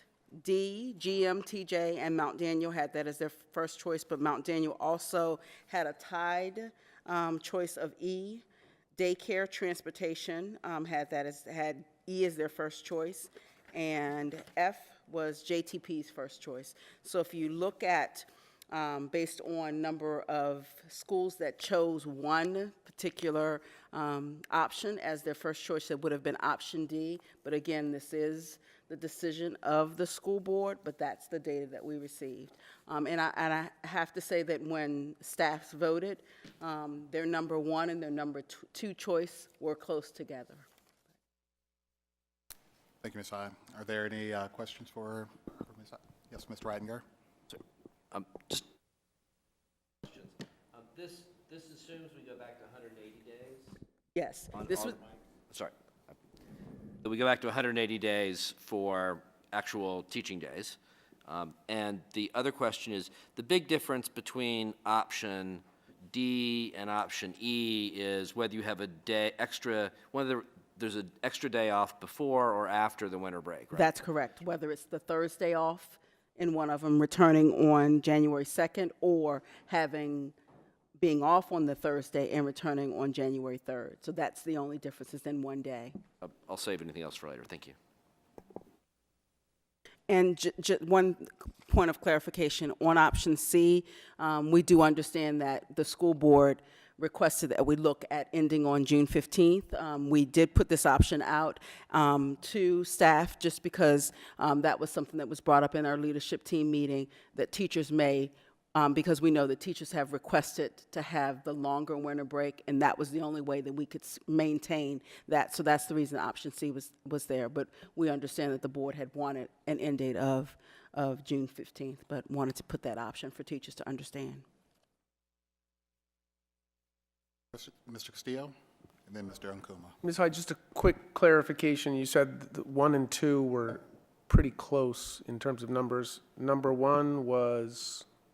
Option D was the Okay. choice for 3 of our 4 schools, GM, TJ, and Mount Daniel. Okay. And then option D was the second choice for JTP, MEH, and number 1 tied choice for Mount Daniel. So it was really between D and E. Okay, thank you. Mr. Ankuma. So So I'm a little confused, but these options are all in the past. Am I reading this thing wrong? No, this is for the 2017-18 school year, so it's for next year. Okay. Very confused. It's been a long night.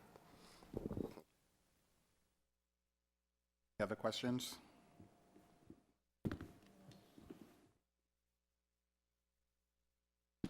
So you would say, I'm sorry, you would say that the majority of schools would like D, yes? That was, 3 buildings chose that as their Yeah. number 1 choice, And although the choices were close. Majority, okay, thank you. Are we at a point to approve? Just Yes, to- Mr. Reitinger. Thank you, Mr. Chairman. The other question I had is because, as I said, and as we discussed, D and E are very similar. It's the day before or day after. I certainly don't feel strongly enough to overcome a teacher urge on whether it's before or after. My gut reaction, which may be the wrong one, is that it's better to have an extra day off before the holidays as opposed to after the holidays, because I think the closer you get to winter break, the lower attention is. So it feels to me like January 2nd is a better educational day than December 21st. And that's really what the way is. But they feel it's exactly the same number of days in winter break, it's just where it goes. That's correct. So do we have any understanding of why one was slightly preferred to the other? I think maybe because of it being a travel day for people who do not return home from their winter breaks until the 1st, and therefore you'd have another day to prepare to come back to work as for staff as well as for students.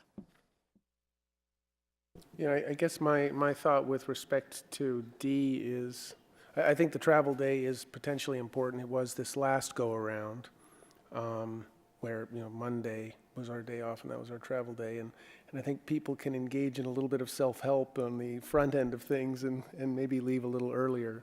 So my inclination would be to go with D based on that. Yes, Ms. Hunt. And one of the things that I want to share, Dr. Schiller shared that, when he went before both Thanksgiving and winter break, that our teachers are still engaging students even up till break.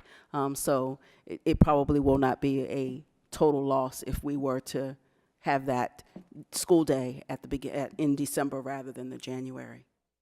And I noticed that on option D, that Friday is a half-day. Is that for the entire school district, right? That's correct. Thank you. Typically, once students go home, as long as buses have arrived home safely, then we send a message to send staff home as well.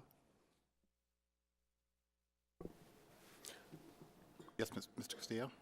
If there's no, I would be Alrighty. prepared to make a motion if there is no other discussion. I would move that the school board adopt option D. It's been moved by Mr. Castillo, second by Mr. Reitinger. Option D, I believe you said, for the FY 17-18 school year be adopted. I'm just, let's just do that. Okay. No, let's just we'll do a voice vote. All those in favor, please signify by saying aye. Aye. All opposed? All right. Thank you very much.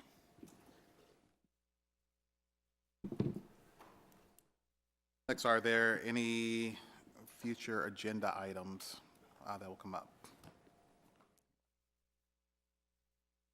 Mr. Lawrence?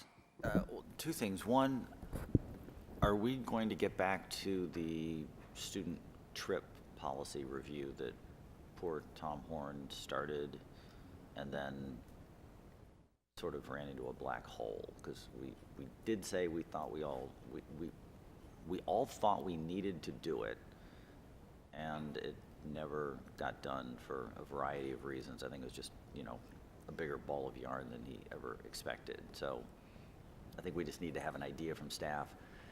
Is this something that still needs to get done or not? Because right now it's in the netherworld of something that we all agreed needed to get done, and it's just not getting done. I'll have to follow up with Ms. Minson tomorrow to see where she is with that, and, is there any, because it mainly pertains to the high school A lot of it pertains to the high school, so I'll work with Mr. Hills and Ms. Minson to see where we are with that. Right. And then the other thing, I think, Justin, you raised it, I think we need to seriously look at having a social media policy in our policies, because, you know, in talking with the Virginia FOIA Council, they're actually going to do a project on this, but not for another year and a half, and, you know, between the public document laws and the FOIA requirements, and I didn't realize everybody is personally liable for FOIA, unlike public records, which is, you know, something that's a bit thorny, and especially social media, because I asked him, I said, is there anything that we could crib off of? Because if somebody else has done the work, and he said, honestly, this is a huge potential problem that they see, and he said people are pretty much just sort of ignoring it and hoping that something bad doesn't happen. So I think we need to sort of inoculate ourselves. And I know Ms. Minson had been gathering the information from the previous school board meeting where a student came to speak about the policy, as well as she had reached out to Fairfax County School to see, I know there's some schools within the Fairfax that have allowed this, so that she was gaining information on what they do and what their policies say. So I know she's been working on it. I'm not sure exactly where she is. Are you thinking of prior review as opposed to social media? Yeah, I think you're I'm thinking confusing of the prior two. Yeah, review. prior review. Right, which is Okay. the third one. We do need to get back to that. Okay. Well, back to it. Okay. Yeah, I've got more to say, but just keep that on the list. Okay, I'll switch to the social media policy. She was looking at that, and as far as staff, we do have information in our employee handbook that addresses use of social media, but right now there isn't a school board policy, but there is information in our faculty handbook. But I know she was gaining more information on social media policies for students, staff, and all of that as well, so. Well, I got student, staff, and board. Board and school board, yes. Right. I'm aware, yes. Mr. Nkuma? So, to Mr. Lawrence's first point, this issue of the trip, for me, it's an example of the chipping away of the qualitative stuff that Mr. Swanson talked about. You know, this is an experience that, you know, we sit here and in one breath we want to make these kids world kids or global citizens, whatever the term is, but we keep chipping away at some of these things that, you know, the alumni have experienced, and I was fortunate enough to host a kid on an exchange program, have my daughter go on there. I'm not sure about Mr. Castillo and others who've had older kids do that, but I think it's less, unless I'm hearing wrong, it's less about what the teachers think and more about what we want for the kids. And I think this is something we should take on maybe as a policy thing, as a retreat, and start asking ourselves, what is that standard we're looking for in the school? We always talk about this world-class education, but we don't want to fund it, or we're chipping away at this stuff. And so it's though we're losing those qualitative things that I think we should, as a board, should start addressing and say, we're either going to do this or we're not going to do this. But, you know, this trip for me it's a marker. We sent Mr. Byrd to Chile and then to China, and, you know, it's just dropped off the face of the earth. I don't know. I'm rambling, but those are my thoughts. Thank you, Mr. Chairman. I share Mr. Lawrence and Mr. Nkuma's sense that we should address this. I do think one of the things that came out of the review was there are many issues that we really hadn't thought about and that could really come back to bite us if we didn't think them through. And so I agree we should do it, but we also should do it with our eyes open to how we do it. So I'm in violent agreement with Mr. Nkuma. I think kind of the social media policy is a similar one. For example, policies of teachers friending students on websites on their social media. There are a cascading series of issues that, again, are hiding in plain sight, and we haven't thought about them. Another one that occurs to me is, given governance best practices about boards, we should probably, I don't know if it's a policy issue, but have a periodic security review and things like that. So I think these all are sort of bundled into the world we live in, raising challenges that really hadn't confronted boards in the past. Again, just adding to the, about the trip policy, and I think it was really a safety policy of figuring out who some of the hosts were that our students were going to be. I don't think there really was a process of vetting them, but I do think, as been mentioned many times tonight about being global citizens with our students, it would be, I think, behoove us to try to come up with a policy that works to allow our students to be able to get back to the opportunities to be able to study abroad, and also for those students who they may be hosted by to be able to come and experience coming here as well. Mr. Riker. Just a few brief things. One, I would like to keep the prior review question on the agenda and get to it as soon as we can. For the reasons that I think Ms. Ward discussed last time, particularly that the current editor was very instrumental in getting us to look at the policy, I think it would behoove us, if we're going to look at that, to do that during her term so we could make a decision about whether to do it or not. A longer-term issue, and maybe this is not one for board, but for the tech staff to think about, is Mr. Superintendent, when you and I toured George Mason, we had a discussion about the server room and the upgrades to the server room, and I will confess as to not being sure why we need a server room anymore, with the exception of some things like, I guess, PowerSchool or Schoology's got to be done on-prem. I think it's one thing we should at least ask the Technology Advisory Committee or the Infrastructure Advisory Committee to look at in terms of, should our architecture be amended in a way that will be much more cost-effective so that we can use cloud services as opposed to individually administered services. The last thing is a bigger question. Again, it's both less immediate and more immediate because it affects what we're doing in the school. And that is, we've now reached the milestone of being a K-12 IB program school. So are we happy with where we are, or what do we want our next big goal to be? I don't think we want to be on a board where our sole mission is trying to preserve class sizes that inevitably increase and, maintaining schools in operating order. There's been some great achievements that the board has done in the past. I don't know if we want to say we're happy with where we are, we want to do our best to maintain it, or if there's some other things we want to do, like increasing STEM capabilities or programming. And that's a discussion that could influence what we do with the next school. And I think it ought to be something, it deals with curriculum, it deals with facilities, it deals with all of those things. And that feels to me like the bigger sort of question that the board and the community ought to get involved with, and a subject that could help people understand the value of a new or substantially renovated high school that would advance such a program. If I may, Mr. Chairman, as I had discussed with some of you mentioned, is that the point that you've just made, Mr. Reitinger, is how to take a great school system to that next level, and how it all melds into the thought of what will the new school look like, where should the focus be, and that what I would like to explore with this board will be, as I see it, the need to really build a strategic plan for program to reposition the district for that next big challenge for the future.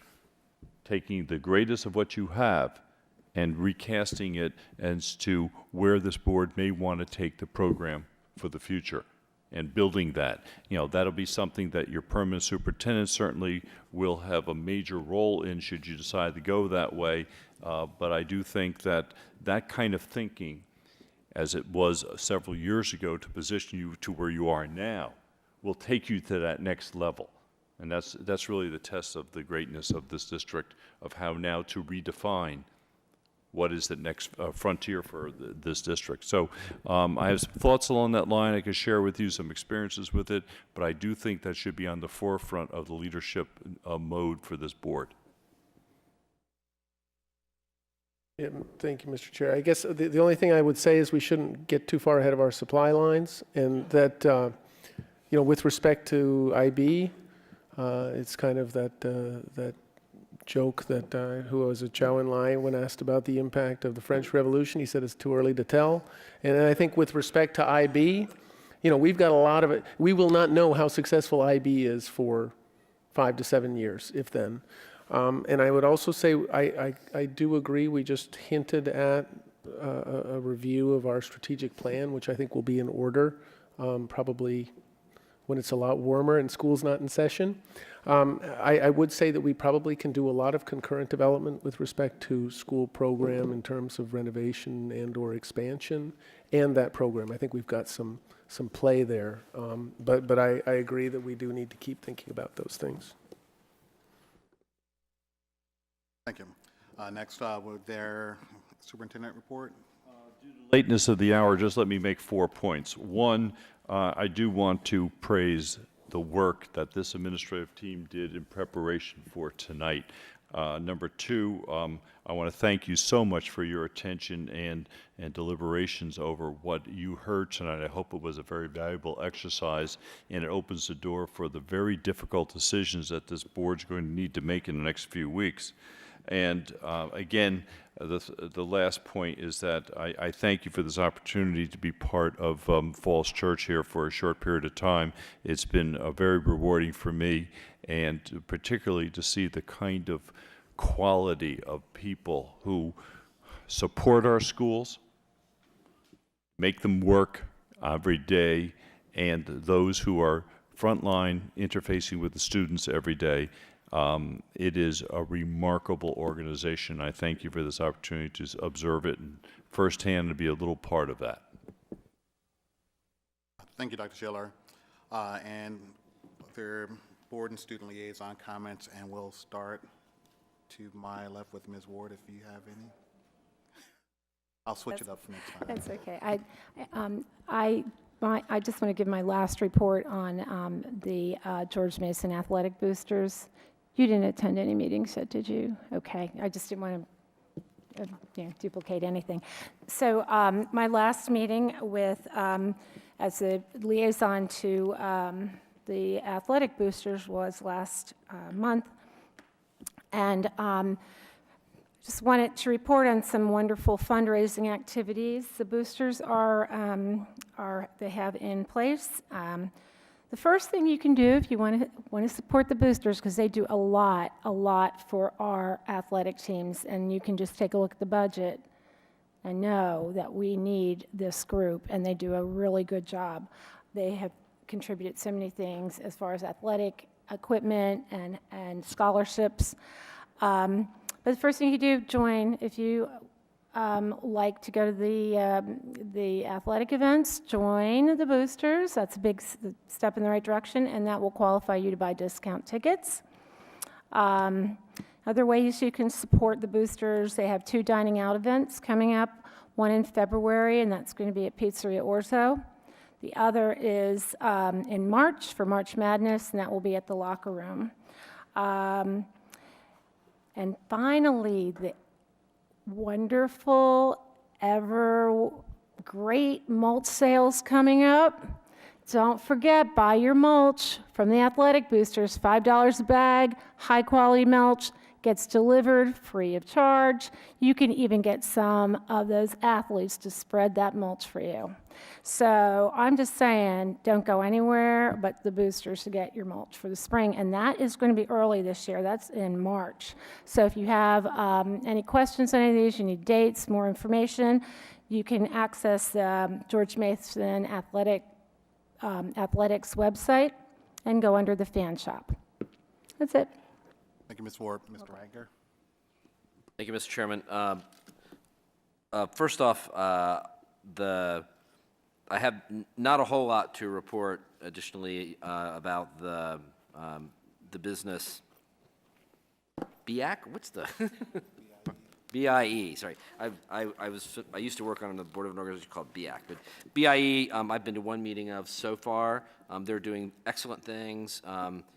Mary Beth Connolly is, I think, relatively amazing, and Eric Pelton, who's the co-chair, are doing wonderful work, including do a lot of additional publicity work.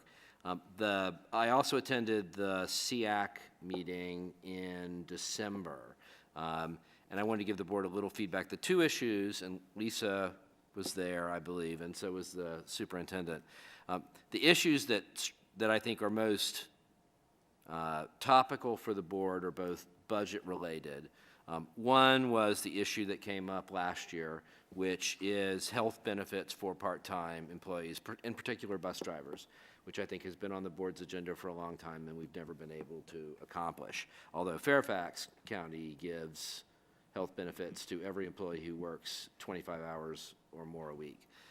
The other issue were some general concerns around substitute pay, but I probably couldn't do as good a job rendering those as what Lisa could, so.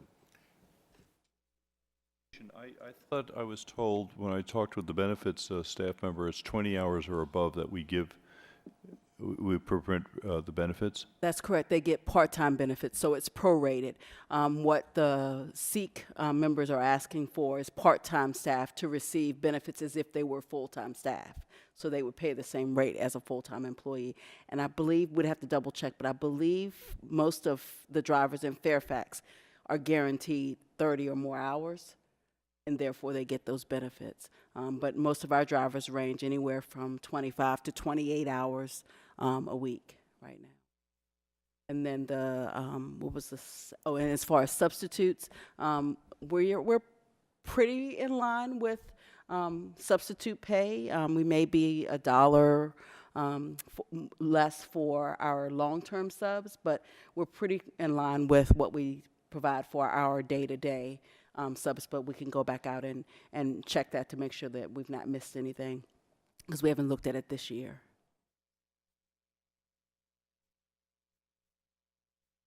Mr. Nkuma?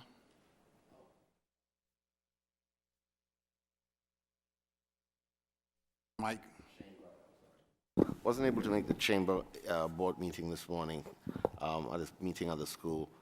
Have missed the George Mason PTA meeting, I believe it was in November. There's another one coming up later this month, though. And I believe I reported on the GT meeting from December 8th. And peak was December 20th, I believe. Lisa, there wasn't, I know there was the budget discussions and issues with pay, with salaries, but peak was obviously going to speak to that in the recommendation for the budget, which they did. So that's just about it. Thank you. Mr. Castillo? Yes, thank you, Mr. Webb. I was up George Mason today for a child-related activity, and I just would remark on two things. The first is with respect to the use of technology. The library is filled with very purposeful activity, just jam-packed. I would never see a normal library filled like that, and I think it is a testament to how powerful technology is being deployed at George Mason. The other thing I would note is that we did receive a letter today that also touched on something that I came across personally, and that was the effects of some rather foul sewage-like odors in one of the classrooms that prompted one of the classrooms to be vacated because it was not a tolerable environment. And I do think that does highlight the fact that we have chronic issues at the high school. It is not the result of neglect that's being designed to push any particular solution. It's the fact that school is 65 years old, and I do hope that we keep our eye on the ball and keep working towards a solution at that site. I would also just congratulate Mr. Webb and Mr. Reidinger again. I appreciate you stepping up to this challenge, and look forward to working with you, and we'll offer to support you in any and every way possible. Thank you. Ms. Gill? Elementary PTA has Give Day coming up on Martin Luther King Day. They're going to pack lunches and meals for kids who otherwise wouldn't be able to have them when they go home on the weekends in Fairfax. And then health and wellness. That's something I think maybe is a future agenda item. Maybe the board, we should sit down as a board and figure out where we want to go with that committee. I think that committee could use some help and some direction in terms of what they are supposed to be doing. I think Jeannie and Lisa have seen that as well. Mr. Lawrence? I went to the foundation board meeting last night. Just a couple things. First of all, put on your calendars, May 5th is the gala. It's Derby Day. After 4 years of not having it, they're bringing back the House and Garden Tour, which will be in the spring. I'll send you all the dates. You heard a couple principals here talk about, the foundation and how they fund things. And I won't get specific since I think they want to announce it, but they've been talking to faculty specifically related to STEAM, and they've had a couple meetings, and one meeting was yesterday afternoon, and they said this is what they're looking for, and their attitude was they're not able to do things simply because of this amount of money they need for supplies, and they just funded it, and they're looking for a way to go forward to find people to fund these going forward, as not an endowment, but an endowment of sorts. But I just love the fact that they had a meeting probably around 2 in the afternoon, and literally by 7:30 that night, they had decided to spend, 4 figures without blinking an eye. So, the foundation is continuing to do what it's always done. And the Teacher of the Year nominees will all be announced and surprised and joyful tomorrow around the schools. And finally, the next GM working group is this Thursday morning, either here or central office. I'm still not sure. Central office, okay, at 9. Thank you. Thank you, Mr. Lawrence. And for me, I attended the Parks and Recreation meeting, and they went through several of the projects that they are working on for Big Chimneys being one, that improvements there of drainage and other issues that are going on there. And then also within some of the conversation that came up with about the GM MH project, it was some brief discussion about how using the school facilities with what we're talking about potentially spending and doing at the high school, of that being all facilities, of that being a part of the community usage as well, because of it is going to be a project that's going to potentially add to opportunities for community usage, and so that came up as within that conversation as well. That was about it. We have some materials for, excuse me. I will ask for unanimous consent to approve the minutes for the October 3rd, 2016 meeting. All right, seeing no objection. Materials for board review, enrollment data, and school board meeting dates. If there are not any other questions, we will stand adjourned. And I don't